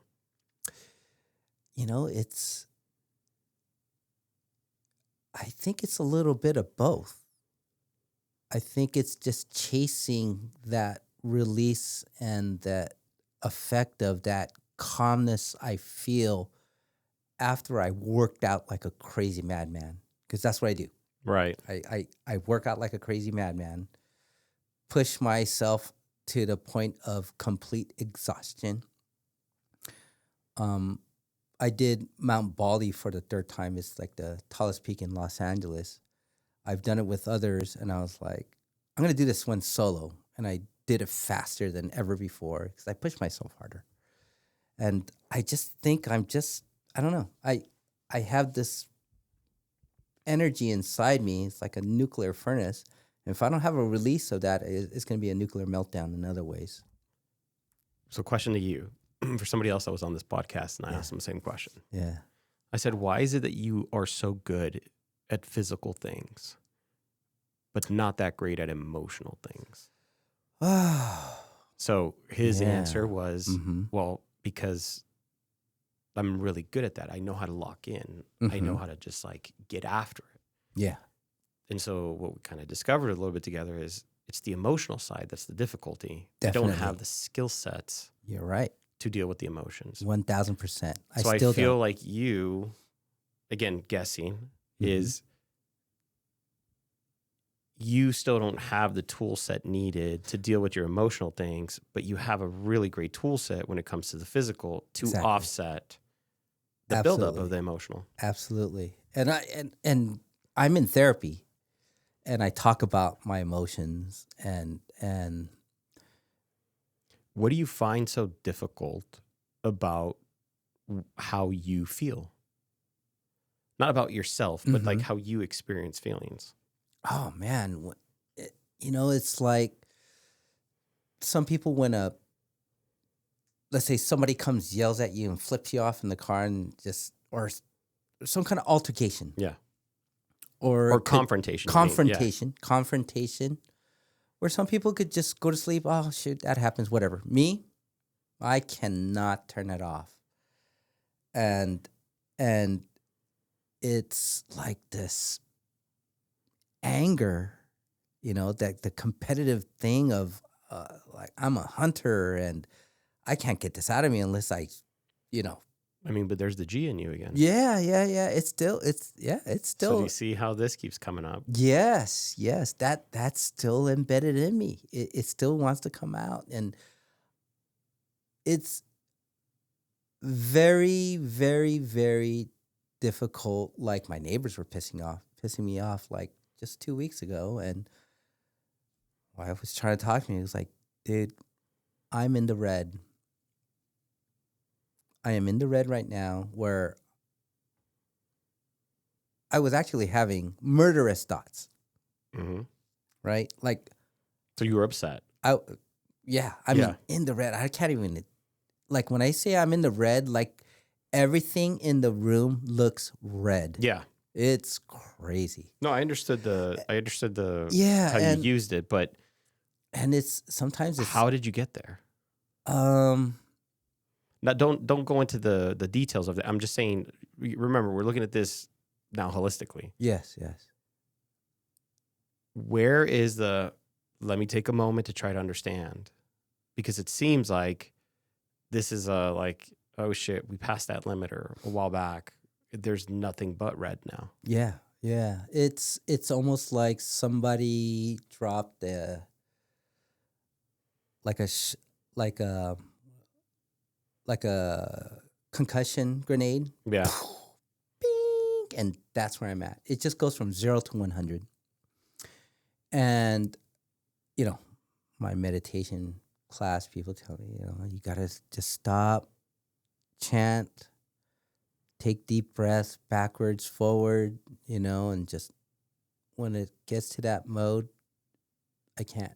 It takes me like hours before I could. But you see, I don't understand that, to be honest, from a meditation standpoint. Yeah, meditation, grounding techniques, focusing on, my therapist said, you got to practice these grounding techniques and things like that and come back to But the for present. me, you're a logical person. Yeah. Why is it that you've never tried logic? Like, let me just think about this. Yeah. emotions. Uh-huh. We just had a podcast on emotions. You should listen to it. Yeah. The emotions override logic, reasoning, and it's just that feeling. And it's like trying to stuff a gigantic ball into this little thing. You can't. You know it needs to go in here.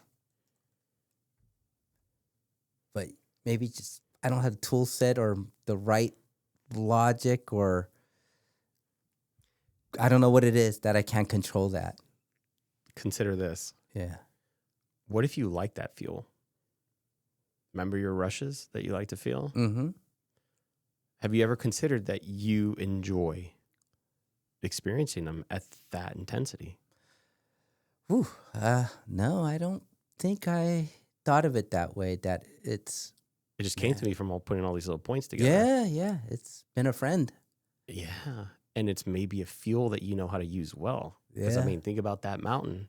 I'd fuck that mountain up, though, as soon as I just tap into that goddamn neighbor. Yeah. That might just get me right up that mountain, no problem. Yeah. Do you feel like you use very physical things to process, and maybe not even process, but maybe to experience the emotion, to learn how to let go? Mm-hmm. But letting go, that's not coming to peace. You follow? Yeah. It's letting go. Yeah. It's like that, releasing the pressure from the pressure cooker. Yes. It's not. Yeah. The pressure's going to build again. Yes. It's going to need the release. Yes. And Have you ever considered that? You know what? I felt that the day after, and I talked to him. I was like, wow, I can't believe I let myself be like that, in hindsight. Right. And you bring it up I feel like that's something that's still in me. And it's my little dark little friend that has never gone away. For sure. I just hid him well. Hid that friend, buried it, saying, "Oh, I meditate now. I'm a hiker." Blah, blah, blah. It's always there.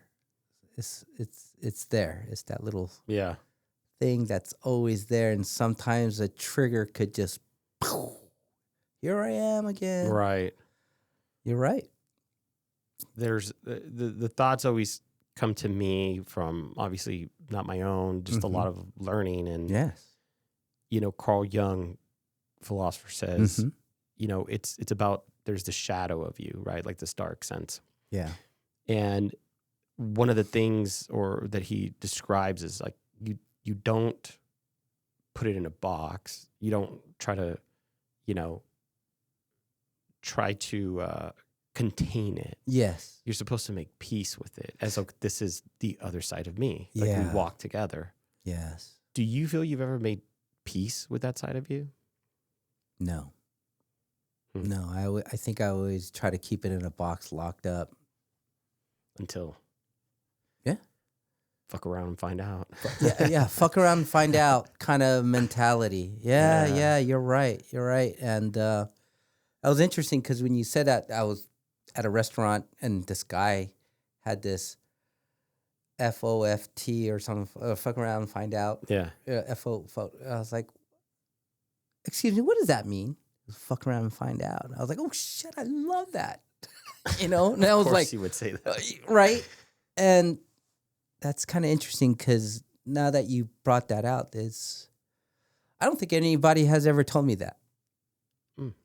I've been in therapy, group sessions and stuff, and nobody ever mentioned that, Steven. Something to think about, right? Yes. And instead of denying this angry, violent person does still exist in my emotions, my whatever it is, consciousness, is greet I don't know this if that's the person. appropriate tool to use to say, let me beat it into submission. No. Because you won't. No. It's more of like understanding it as another side of you. It's like, you have to exist and there's a purpose to you. Yes. It's just, I can't allow you to be the captain's chair. You get to sit by me. You're you don't right. get to be the active participant. You're right. That's helped me a lot. Yeah. Because it's, there's a darkness inside me that I've had since I was a kid. Absolutely. I think everyone has a dark side. And you know what? It's one of those one of my directors, he realized I had a very bad temper. He recognized it. He took me into a room, his office, like, dude, you sometimes you just get very angry. I go, I know. He goes, you know what? He goes, what you said, you don't have to be the captain of the ship. Let Jesus take the wheel. You know, Also, he was a religious person. Very Christian, very religious person. But I was like, you know, and I was... See, to me, that's a little too illogical. Yeah. It's a little too woo-woo, maybe I should say. Yeah. And I'm like, there's no Jesus take the wheel right now, man. Like, that's I look at it as like, it's my responsibility. What am I going to do? Yes. What's worked for me is I have to think about things in a very logical way. Mm-hmm. Otherwise, I'm just like you. Yeah. And I'm not perfect. So there's still little flare-ups for me where just the other day, we had to move some cars around. I was bringing another car in, and I was frustrated that I had, told him like, hey, I need you to do this specific thing because I'm trying to do this. Mm-hmm. Well, they didn't. Yeah. Well, then I call and I'm like, oh, guys, it was like, it's simple. I explained it. You just need to do this. Yeah. So then I actually got a little lippy with my partner. I was like, hey, like, get this fucking thing done. She's like, yeah, I got it. And then I was like, yeah, here I am. Like, I got upset when when I could have looked at myself and said, maybe you didn't give as clear directions as you thought. Mm-hmm. Right? That could have been the first thought. Yes. That would have subsided that anger. Yeah. It just wasn't a thought that came up for me. Yeah. So I share that with you because that's, in my opinion, I think that's what it looks like for all of us, is like, what if our logic could be the first thought? Mm-hmm. Because then the next thought is not this fucking idiot. I just told you. Yeah. That doesn't help anything for that side. Yes. Have you ever, though, considered part of your addictive personality is maybe you like feeling these really strong emotions? Yeah. Because remember, you like feeling powerful, and man, there's no more feeling of feeling powerful until you're lost to an emotion. Yes. Yeah. Pretty scary too. Pretty scary. Yes. Right? Because remember what you just said about your neighbor. You're like, man, if I didn't dial myself back, what could have happened? Yeah. And what if I was carrying at that time and he walked up to me and, wanted to be confrontational? Especially for you, you would have had that shirt on. Yeah. You would have found out. Yeah. It's scary. It is scary. It's scary. And it could be just but like that. You and I can't be the only ones. No. There's got to be a ton of people like that. My friend, when he was in high school, when he pulled out a gun and shot somebody. It's scary to me that most people don't understand. And nobody tries to at least just say, like, yo, man, you good? Yeah. You good? Yeah, okay. Yeah. Because we're all trying to be kings in the jungle. Yep. There's always going to be some guy tougher. There's always going to be a guy that you're going to be like, oh, I think I could take him. It's like, but why? Yeah. Why even have that thought? Yeah. I mean, it's something to not ignore. You cannot ignore that. And I think this whole time I felt like for all these years, hey, just bottle up that Johnson. Every once in a while, book. And it's like, hey. You basically build your tinderbox. Yeah. But know that that's part of me, and it's there. And just versus me trying to ignore it. Yeah. I mean, it's just, even my wife knows, it's very far and few between when I just flip my lid. I flip my lid. And I never understood. I was like, wow. Where's your comfort level in actually talking about it? It's difficult. Before the moment. I get before the moment? Yeah, like you feel the tinderbox filling. Yes. You don't need to throw a match on it. So yeah. What does that look like for you? Oh, man. It's like a Chernobyl. Uh-oh. Where it goes into a certain, it's coming, the signs are coming, and we're about to have a nuclear meltdown. But I insulate all that. I have this false sense of, I could control this. But weird thing to say, by the way. I know. But inside I have no control. Zero control of it's just I'm at Chernobyl. If something happened. Do you feel like that's oddly enough like a sense of empowerment again, that you're like, I'm going to get this. Yeah. No, it's not going to get the best of me. Yeah. Do you think so? Yeah, I think I have a false sense of I can control this now. I'm older. Look what I have, and I meditation and thing. I have no control over it. I want you to know Yeah. that I am your friend. Yes. And you can call me anytime. Thank you, Steve. And I mean that. Yes. Something reoccurring on here is I don't think that as men we say that enough.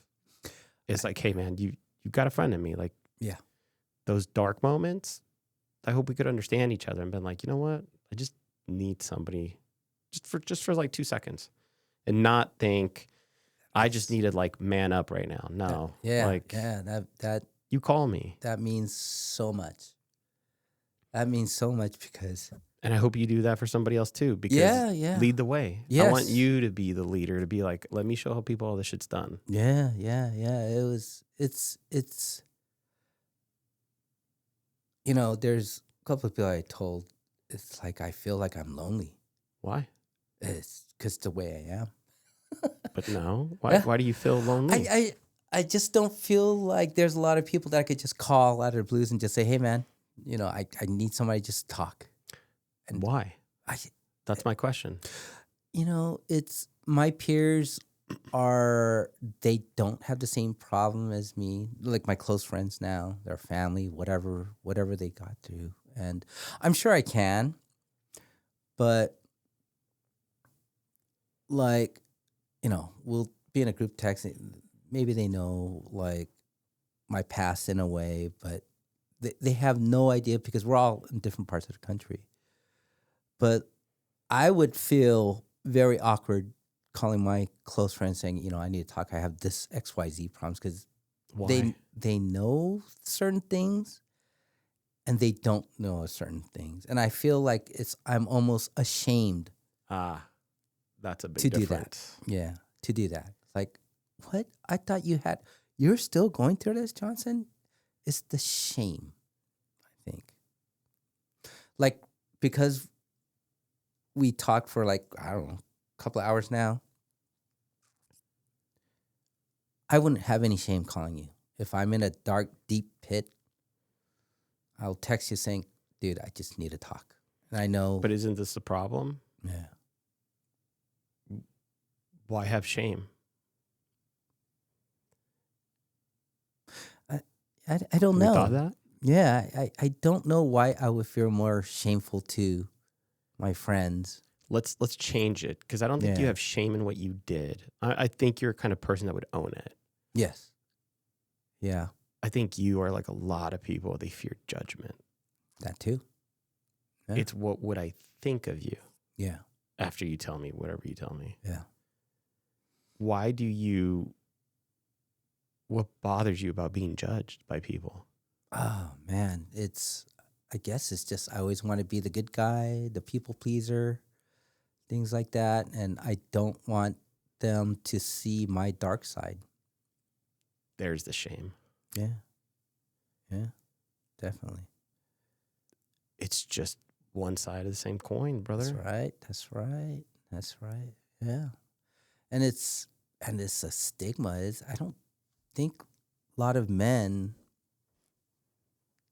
openly discuss their feelings too. I don't, right?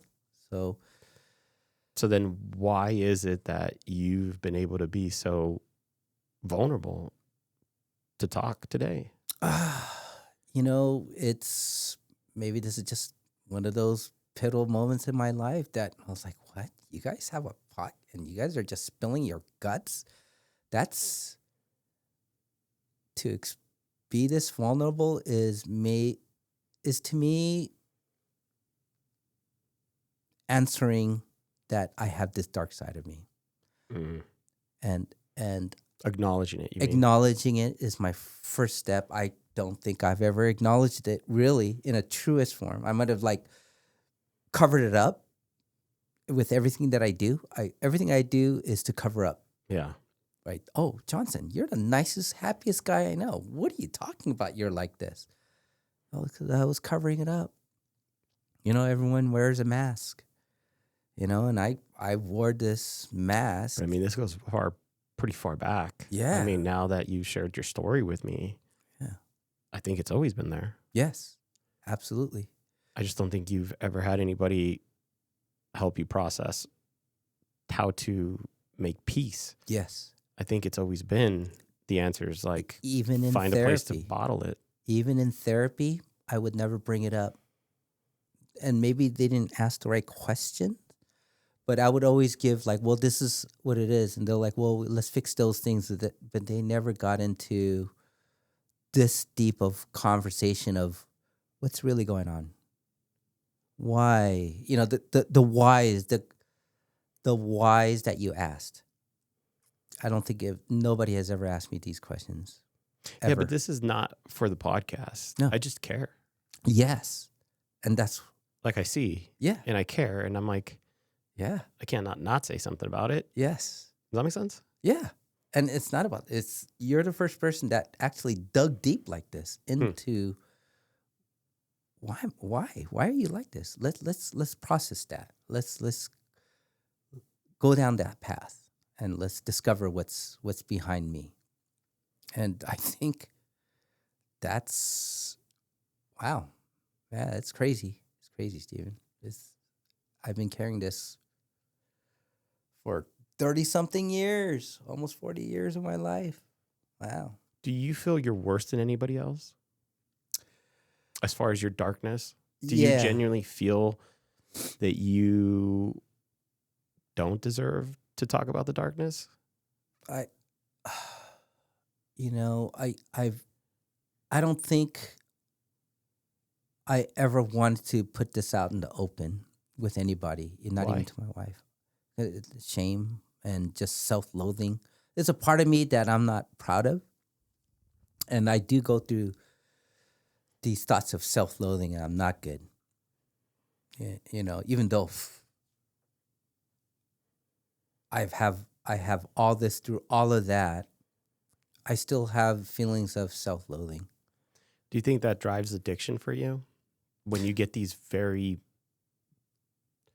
pivotal moments, and maybe you use addiction in the certain ways to process, to like put the beast back in the cage. Yes. Yeah. It hurts less to put that beast away and lock the key again. But for how long? I mean, it just keeps coming back. It keeps coming back. Yeah. And I think I can't continue to just keep burying those feelings. It has to be, I don't know what the answer is. I don't know what's going to trigger me to like let's process it and put those emotions aside. I don't have an answer for that because I just went through it like 2 weeks ago. Yeah.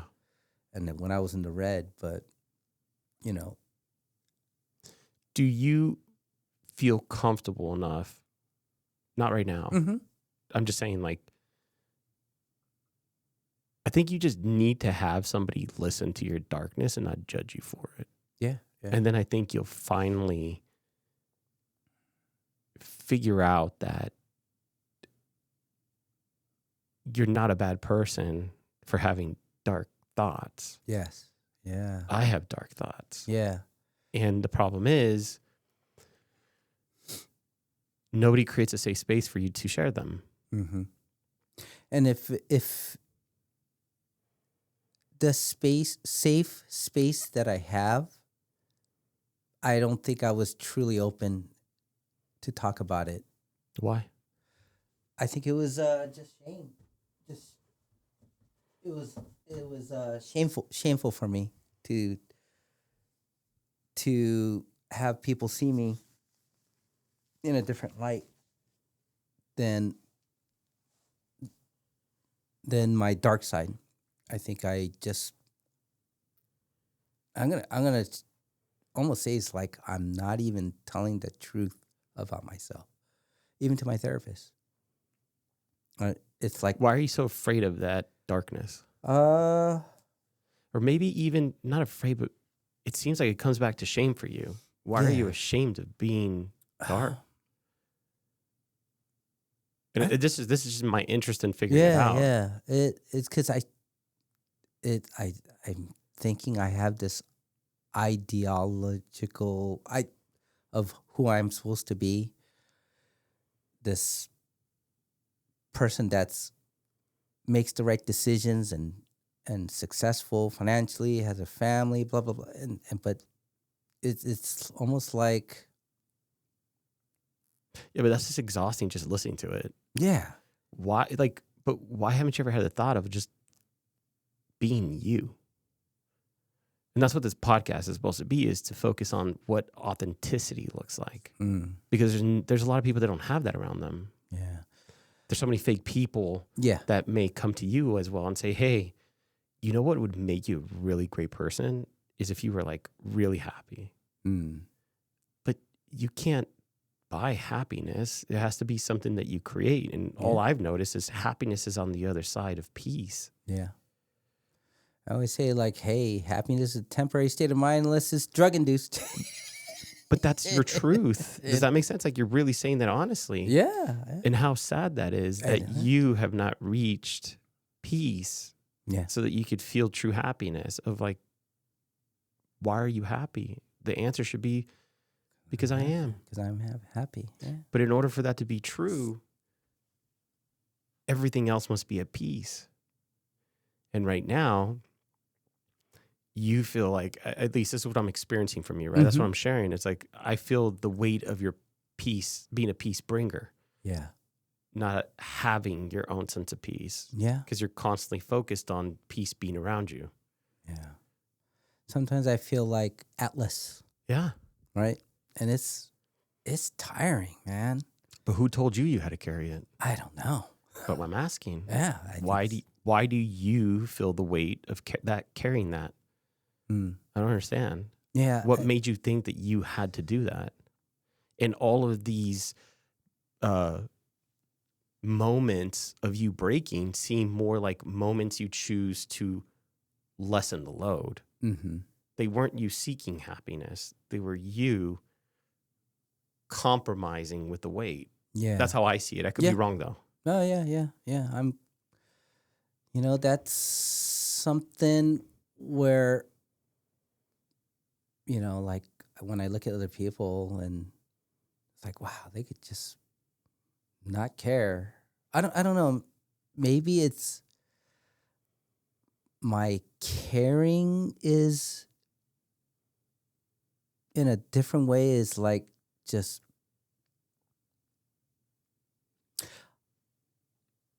I feel like I like suffering. That's quite the thing to say. I feel like I got. Have you considered it? Yeah, I've. You know what? It's sometimes you just get used to it. The suffering, the feeling of suffering, the feeling of anxiety. The things that you normalize. Yeah. Now it's become part of my life. That constant urge, the tension that I mask every day.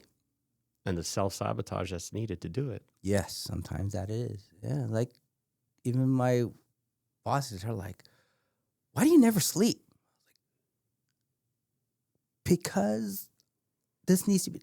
It's like, well, those other guys don't do it. Why do you do it? Because I'm used to it. I could function a week of work with only 25, 30 hours of sleep in 1 week at a high pace. Yeah. Just,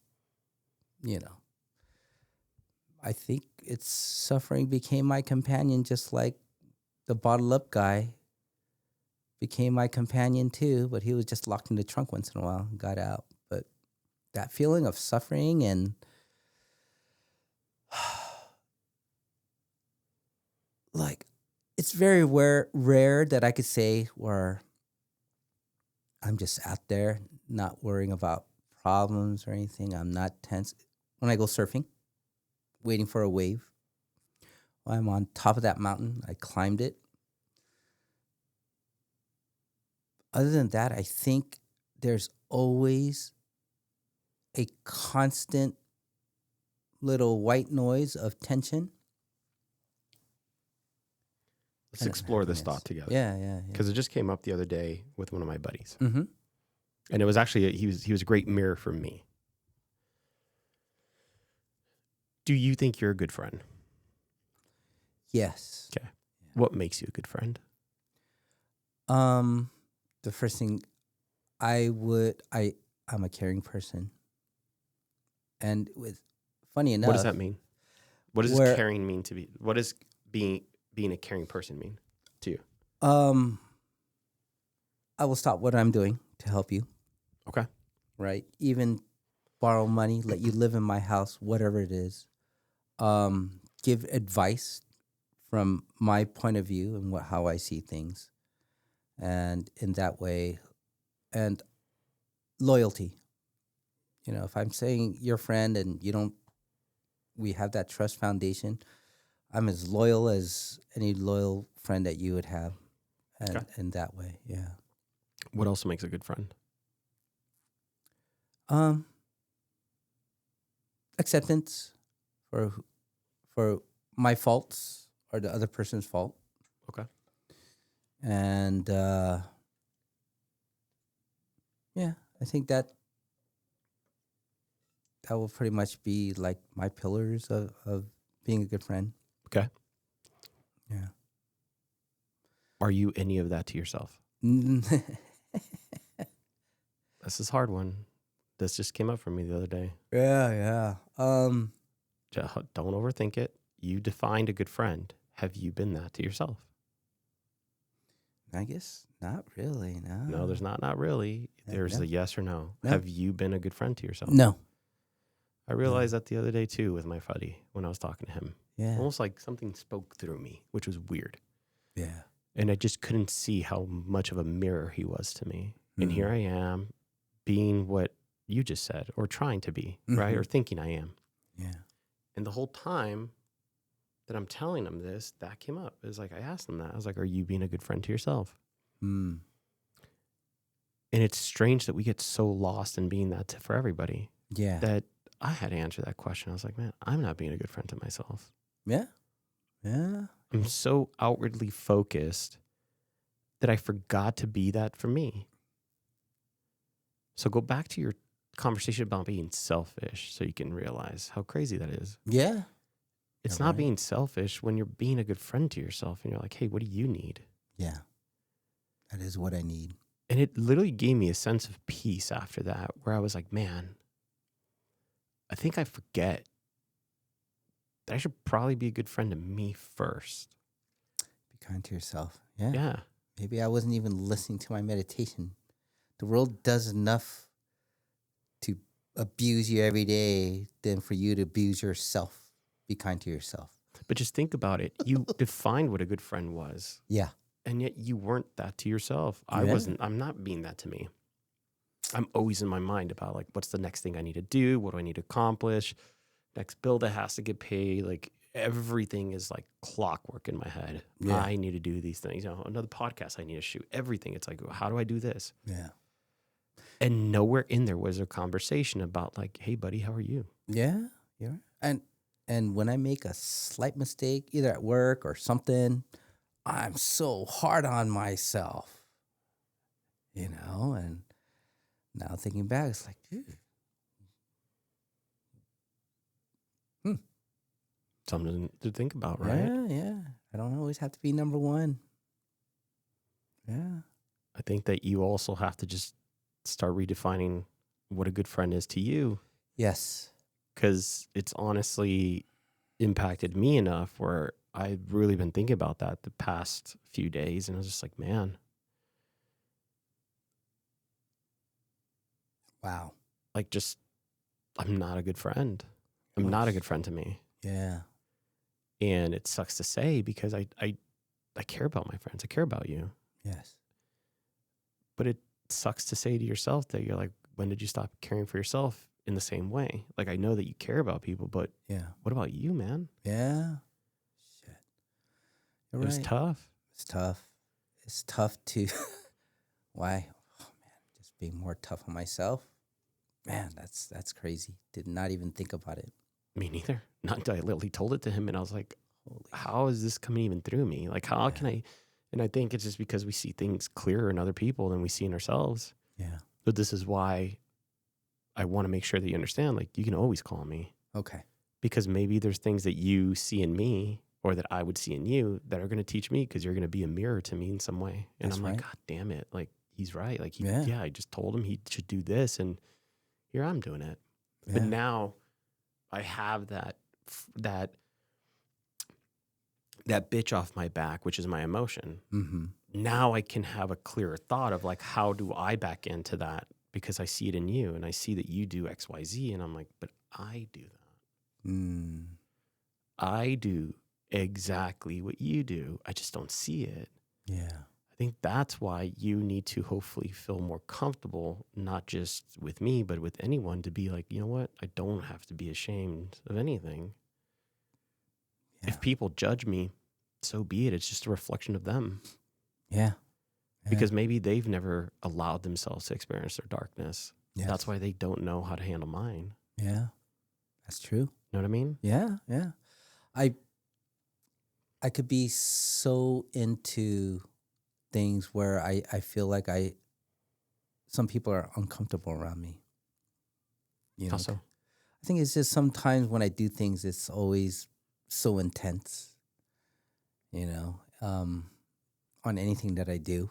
It seems like it always have to be number one. And maybe I think that has definitely driven some people out of my circle. I think I know what you're talking about, though. I think I've experienced that Yeah. with you. Yeah. Yeah. And it's just, this whole, it's like this whole failure is not an option kind of thing. I don't know why things like that, it's like, it's almost driving me crazy, to always hold this bar up high, I don't have to. I think a good explanation for you and I Mm-hmm. moving forward is for us not to think about what that elevated bar is, Mm-hmm. and maybe start connecting or grounding ourselves, if we want to say it, with, Mm-hmm. but what does being kind to me looks like right now? Yeah. Right? Like you at a show and we're hanging out. You don't have to be number one at whatever it is that you're doing. You just have to take a step back and be like, but what do I want? Not what does everybody need from me? Yeah. Like, what would make me enjoy this show better? Yeah. Yeah. Yeah. I think it's, man, it's really been, like a game that I was never going to win. I don't think you are. No. Yeah. I gotta, like, I'm not gonna even say like lying to myself. It's just burying this side and, talking to myself as a friend. I'm sure somebody has said it or I've heard it, but, being in front of each other and you posing to me, looking me right in the eye and saying that, I'm not gonna lie, I'm gonna take it to heart and tell myself when it starts bubbling up, here comes that dark side. Yeah. Talk to myself as a friend. Hey, your friend's coming, Johnson. Here we are again, and be that. Talk it through. I think the shame you got to figure that out with time. Yeah. And I'm here for it. Okay. Nobody should be ashamed of themselves. Yeah. We all make mistakes. And Yeah. that's kind of where that conversation went with my friend was Yes. like, you can't see yourself as a failure. you can't feel shame for what you just did. Yeah. Yeah. Because we all make mistakes. Absolutely. And the better side of us would say, I needed to make that mistake to understand it's a mistake. Mm-hmm. Until this moment, didn't know that. Yeah. Until this moment, I thought that was okay. Mm. Until this moment, I now know different. Yes. But I need to be kind to myself and say, well, there's that moment. Here's the learning moment. Yes. Yeah. Not ashamed that you made a mistake. Yeah. It's, oh, I get it now. This is my moment to learn. I've now learned, so let me take some ownership. Sorry, shouldn't have yelled at you like that. Yes. Totally apologize. Apologized to my partner the other day. Said, look, I'm sorry. I shouldn't have talked to you like that. This is my frustration. You don't deserve that. Yes. Sucks to say because I want to be a better person. I want to be bigger than that. Yeah. But it's also my learning moment. It's like, Yeah. looks like I had to do this again. Yes. To realize that it's still not right. You're Okay. right. That's You're fine. right. I got to be like, And fucked then up. it's You fix that. I fucked up, and now we know, and it's okay now, and don't beat yourself over it, over and over and over, versus at least we're cognizant, and we're gonna communicate that and admit that we're wrong, and then forgive ourselves. Yeah. Yeah, and I think that's very foreign to me, about forgiving myself. And that's part of the monster Yeah. that's in the closet, is unforgivable when it can be. So I want to thank you for the gift that you gave me today of sharing. I mean that. And Thank for you. like showing other people what this looks like. Yeah. And I mean that. It's a very interesting place. This one man shop. Yeah. No, but it's your story. That's what I mean by that. Yeah. And my story is, I feel like every day I'm wearing a mask, and hiding this other mask. It's crazy. We're going to figure it out. Yeah, we'll figure it out. And I'm not gonna make any promises, but now I'm gonna take the lessons that I learned and acknowledge what I learned and be kind to myself. Know that it's okay. And I got to talk through things and not constantly self-loathe and and have those bad thoughts of me. And I'm just me, man. I'm not perfect. Very imperfect. Good. Yeah. Appreciate you, brother. I appreciate you, man. That's